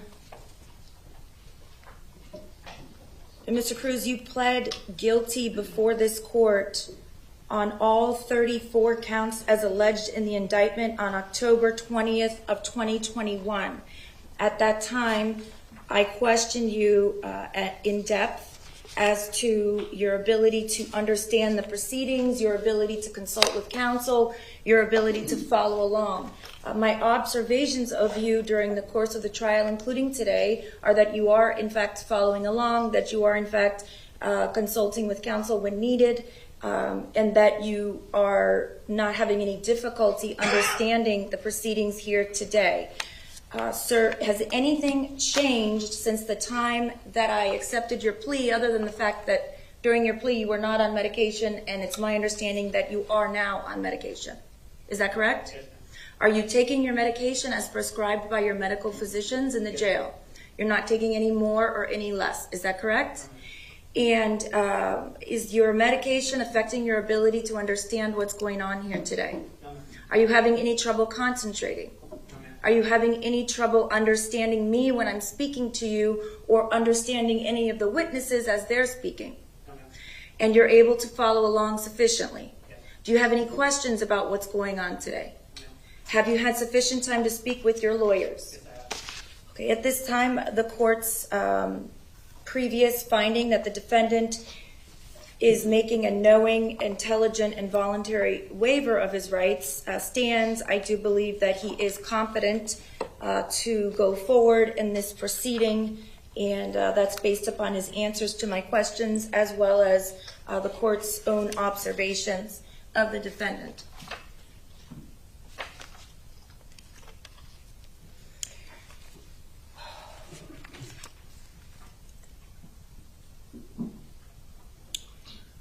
Before I impose the sentence in this case, I want to thank the family members for the privilege of learning about each and every one of your loved ones.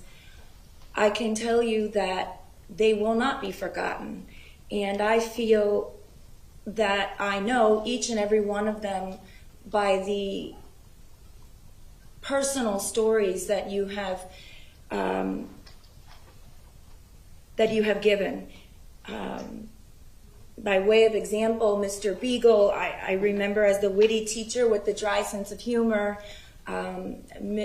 Luke Hoyer as the unexpected baby that came but was so welcomed by his mom and dad. And these are just two that I'm remembering off the top of my head.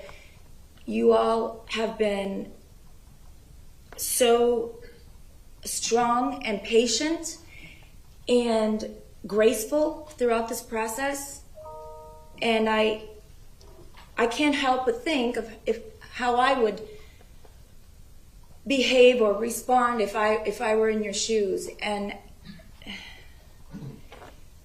the way that you have grieved so gracefully and have shown extraordinary restraint throughout this process is something that I've never seen. And as a group of people, you are so strong and so united that if anything good came out of this event, I feel seeing you, I can know that you are all going to be okay because you have each other. I know that that doesn't help at all, and if I could take your pain away or carry your pain for you just for 5 minutes so that you could breathe, I would. Because I can't even imagine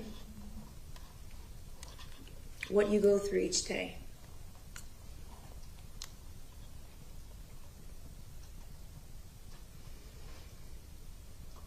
You are a wonderful, strong community. And I also want to tell you that when I visited that school, I expected tragedy and sadness, which is present. However, that school is still thriving, and it's a beautiful campus, and it's not broken like one would expect. And I think that that is due to the strength of you all and your community. And I think that when people remember that school, they're going to remember the strength of the community and how, I mean, every one of these kids came up here, the survivors, and testified as to the schools that they're attending and how well they're doing. It speaks volumes as to you all as families and the care and the love that you provide your children. And I couldn't help but notice when the survivors came in and testified that their family units came with them and were there for them. And I can't think of any other instance in one community where so many children would have not one, not two, but a group of loving family members to support them. And that's how I will always think of MSD, just as a great school that will survive, like you all have.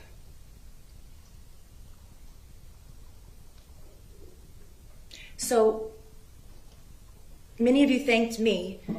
I want to thank you because you were ordered so that we could have a fair and clean trial. You were ordered not to have emotional reactions, to show restraint that I don't believe. I think I would be like Mr. Oliver and I would have to be in my office because I don't believe I would be able to show the restraint that you all showed, and I thank you for that.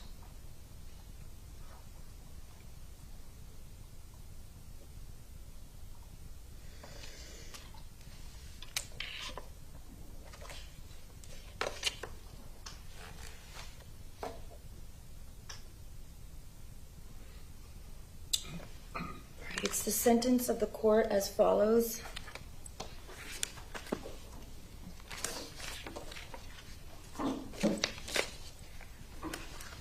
Count 1 of the indictment, the murder in the first degree of Luke Hoyer.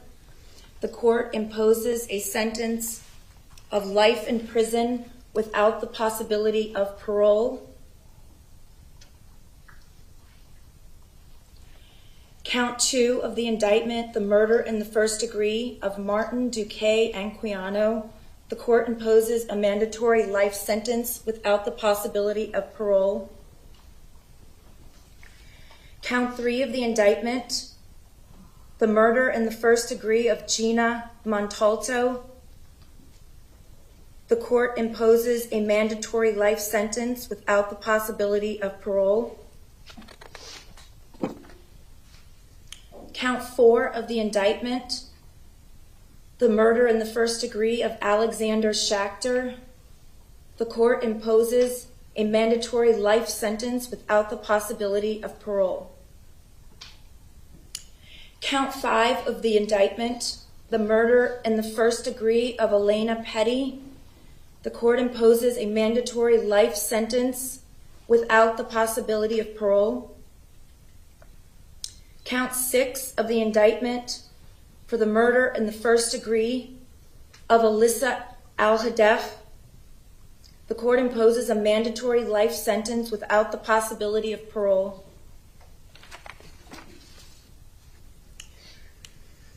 To count 7 of the indictment for the murder in the first degree of Nicholas Dworet, the court imposes a mandatory life sentence without the possibility of parole.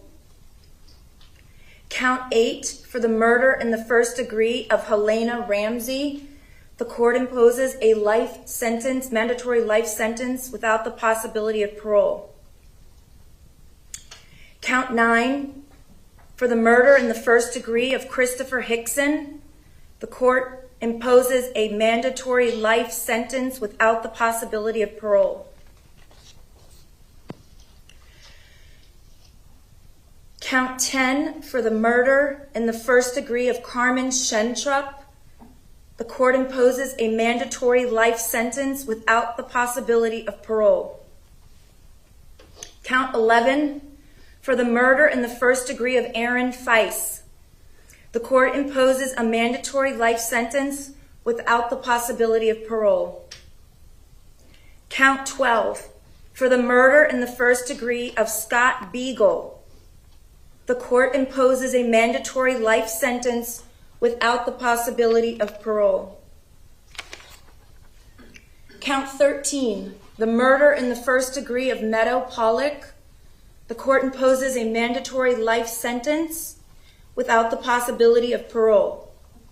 Count 14, for the murder in the first degree of Kara Loughran, the court imposes a mandatory life sentence without the possibility of parole.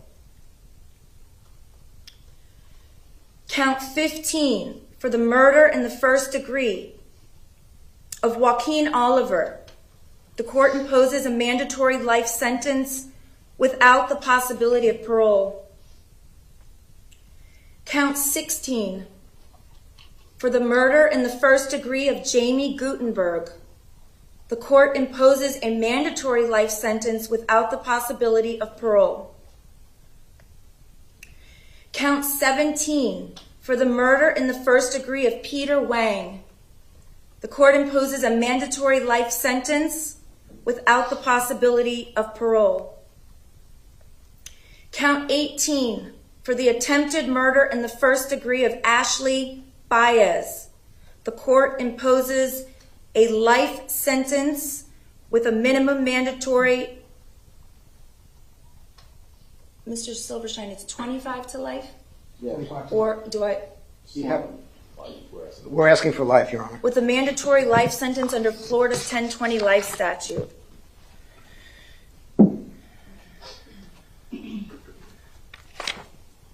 Count 19, with the attempted murder, for the attempted murder of William Olson, the court imposes a life sentence with a 20-year minimum mandatory sentence under Florida's 1020 life statute. Count 20, for the attempted murder in the first degree of Kashava Magnapuram, the court imposes a life sentence with a mandatory life sentence under Florida's 1020 life statute. Count 21, for the attempted murder in the first degree of Justin Colton, the court imposes a life sentence with a 20-year minimum mandatory prison sentence under Florida's 1020 life statute. Count 22, for the attempted murder in the first degree of Alexander Dworet, the court imposes a life sentence with a 20-year minimum mandatory prison sentence under Florida's 1020 life statute. Count 23, the attempted murder in the first degree of Genesis Valentin, the court imposes a life sentence with a 20-year minimum mandatory prison sentence under Florida's 1020 life statute. Count 24, for the attempted murder in the first degree of Daniela Menescal, the court imposes a life sentence with a 20-year minimum mandatory prison sentence under Florida's 1020 life statute. Count 25, for the attempted murder in the first degree of Samantha Grady, the court imposes a life sentence with a minimum mandatory of 20 years Florida State Prison under Florida's 1020 life statute.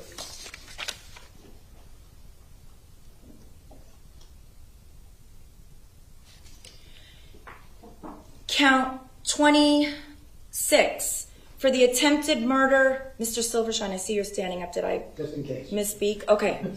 Count 26, for the attempted murder in the first degree of Samantha Fuentes. I'm imposing a life sentence with a minimum mandatory of life under Florida's 1020 life statute. Count 27, for the attempted murder in the first degree of Isabel Checker. The court imposes a life sentence with a minimum mandatory prison sentence of 20 years Florida State Prison under Florida's 1020 life statute. Count 28, for the attempted murder in the first degree of Samantha Mayor. The court imposes a life sentence with a life minimum mandatory prison sentence under Florida 1020 life statute. Count 29, for the attempted murder in the first degree of Benjamin Wickender. The court imposes a life sentence with a minimum mandatory of life in prison under Florida's 1020 life statute. Count 30, for the attempted murder in the first degree of Madeline Wilford. the court imposes a life sentence with a minimum mandatory of 20 years Florida State Prison under Florida's 1020 life statute. Count 31, for the attempted murder in the first degree of Marian Kabachenko, the court imposes a life sentence with a 20-year minimum mandatory sentence under Florida's 1020 life statute. Count 32, for the attempted murder in the first degree of Stacy Lapel, the court imposes a life sentence with a 20-year minimum mandatory prison sentence under Florida's 1020 life statute. Count 33, for the attempted murder of Anthony Borges, the court imposes a life sentence with a mandatory life sentence under Florida's 1020 life statute. Count 34, for the attempted murder in the first degree of Kyle Lamont, the court imposes a life sentence with a minimum mandatory of life in prison under Florida's 1020 life statute. I am ordering that each and every count of the indictment run consecutive to one another. Your Honor, on count 30, on count 30, that is a 25 to life, not 20 years. Madeline Wilford. Okay, excuse me. I misspoke. On count 30, there is alleged and proven the use of a firearm, discharge, and infliction of great bodily harm on Madeline Wilford. So I am correcting my previously imposed sentence. It is a life sentence with a mandatory life sentence under Florida's 1020 life statute. Again, I am ordering that all 34 counts of the indictment for each sentence is to run consecutive, that is, one after another. I'm ordering all mandatory court costs, all costs of prosecution. I'm ordering the costs of incarceration of the defendant by the Broward Sheriff's Office. I'm also imposing a public defender fee pursuant to Florida statute. I'm ordering restitution for each victim as previously named in counts 1 through 34 of the indictment, with the specific amount to be determined at a later time. I am ordering pursuant to 943-325, the defendant is to submit to 2 samples of his blood or less intrusive method for purposes of the DNA bank. Mr. Cruz, you are remanded to the custody of the Department of Corrections to complete the mandatory life sentences imposed by the court. You have 30 days to appeal the judgment and sentence of the court. If you fail to appeal within the allotted time period, or you fail to contest the imposition of any of the fees or costs imposed during that 30-day period, you will waive said appeal. I am also granting the state's motion under the Florida equivalent of the Son of Sam law, which means, Mr. Cruz, you will not be able to benefit in any way as far as monies are concerned as to the crimes that you committed. In addition, I am going to order the Department of Corrections to garnish the commissary account of Mr. Cruz until all of restitution and costs of prosecution and costs of the Sheriff's Office are paid in full.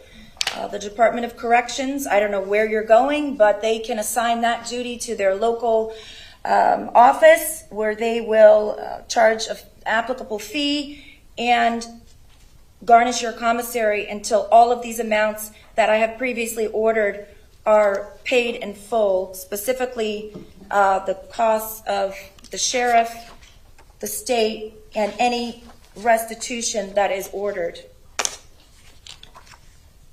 Is there anything else from either side? Not from the state, Your Honor. Is there anything from the defense?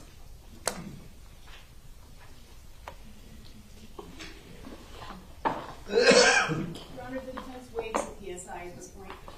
It was previously waived. Then there was some discussion about whether it could be in a death penalty case, but the the defense is maintaining their waiver of a PSI. Mr. Cruz, you're still under oath. Are you in agreement that you're not asking for a PSI in this case? Okay. Is there anything else? No, Your Honor. All right, he's remanded to the custody of the Department of Corrections. And he's to be given credit in the amount of 1,718 days time served.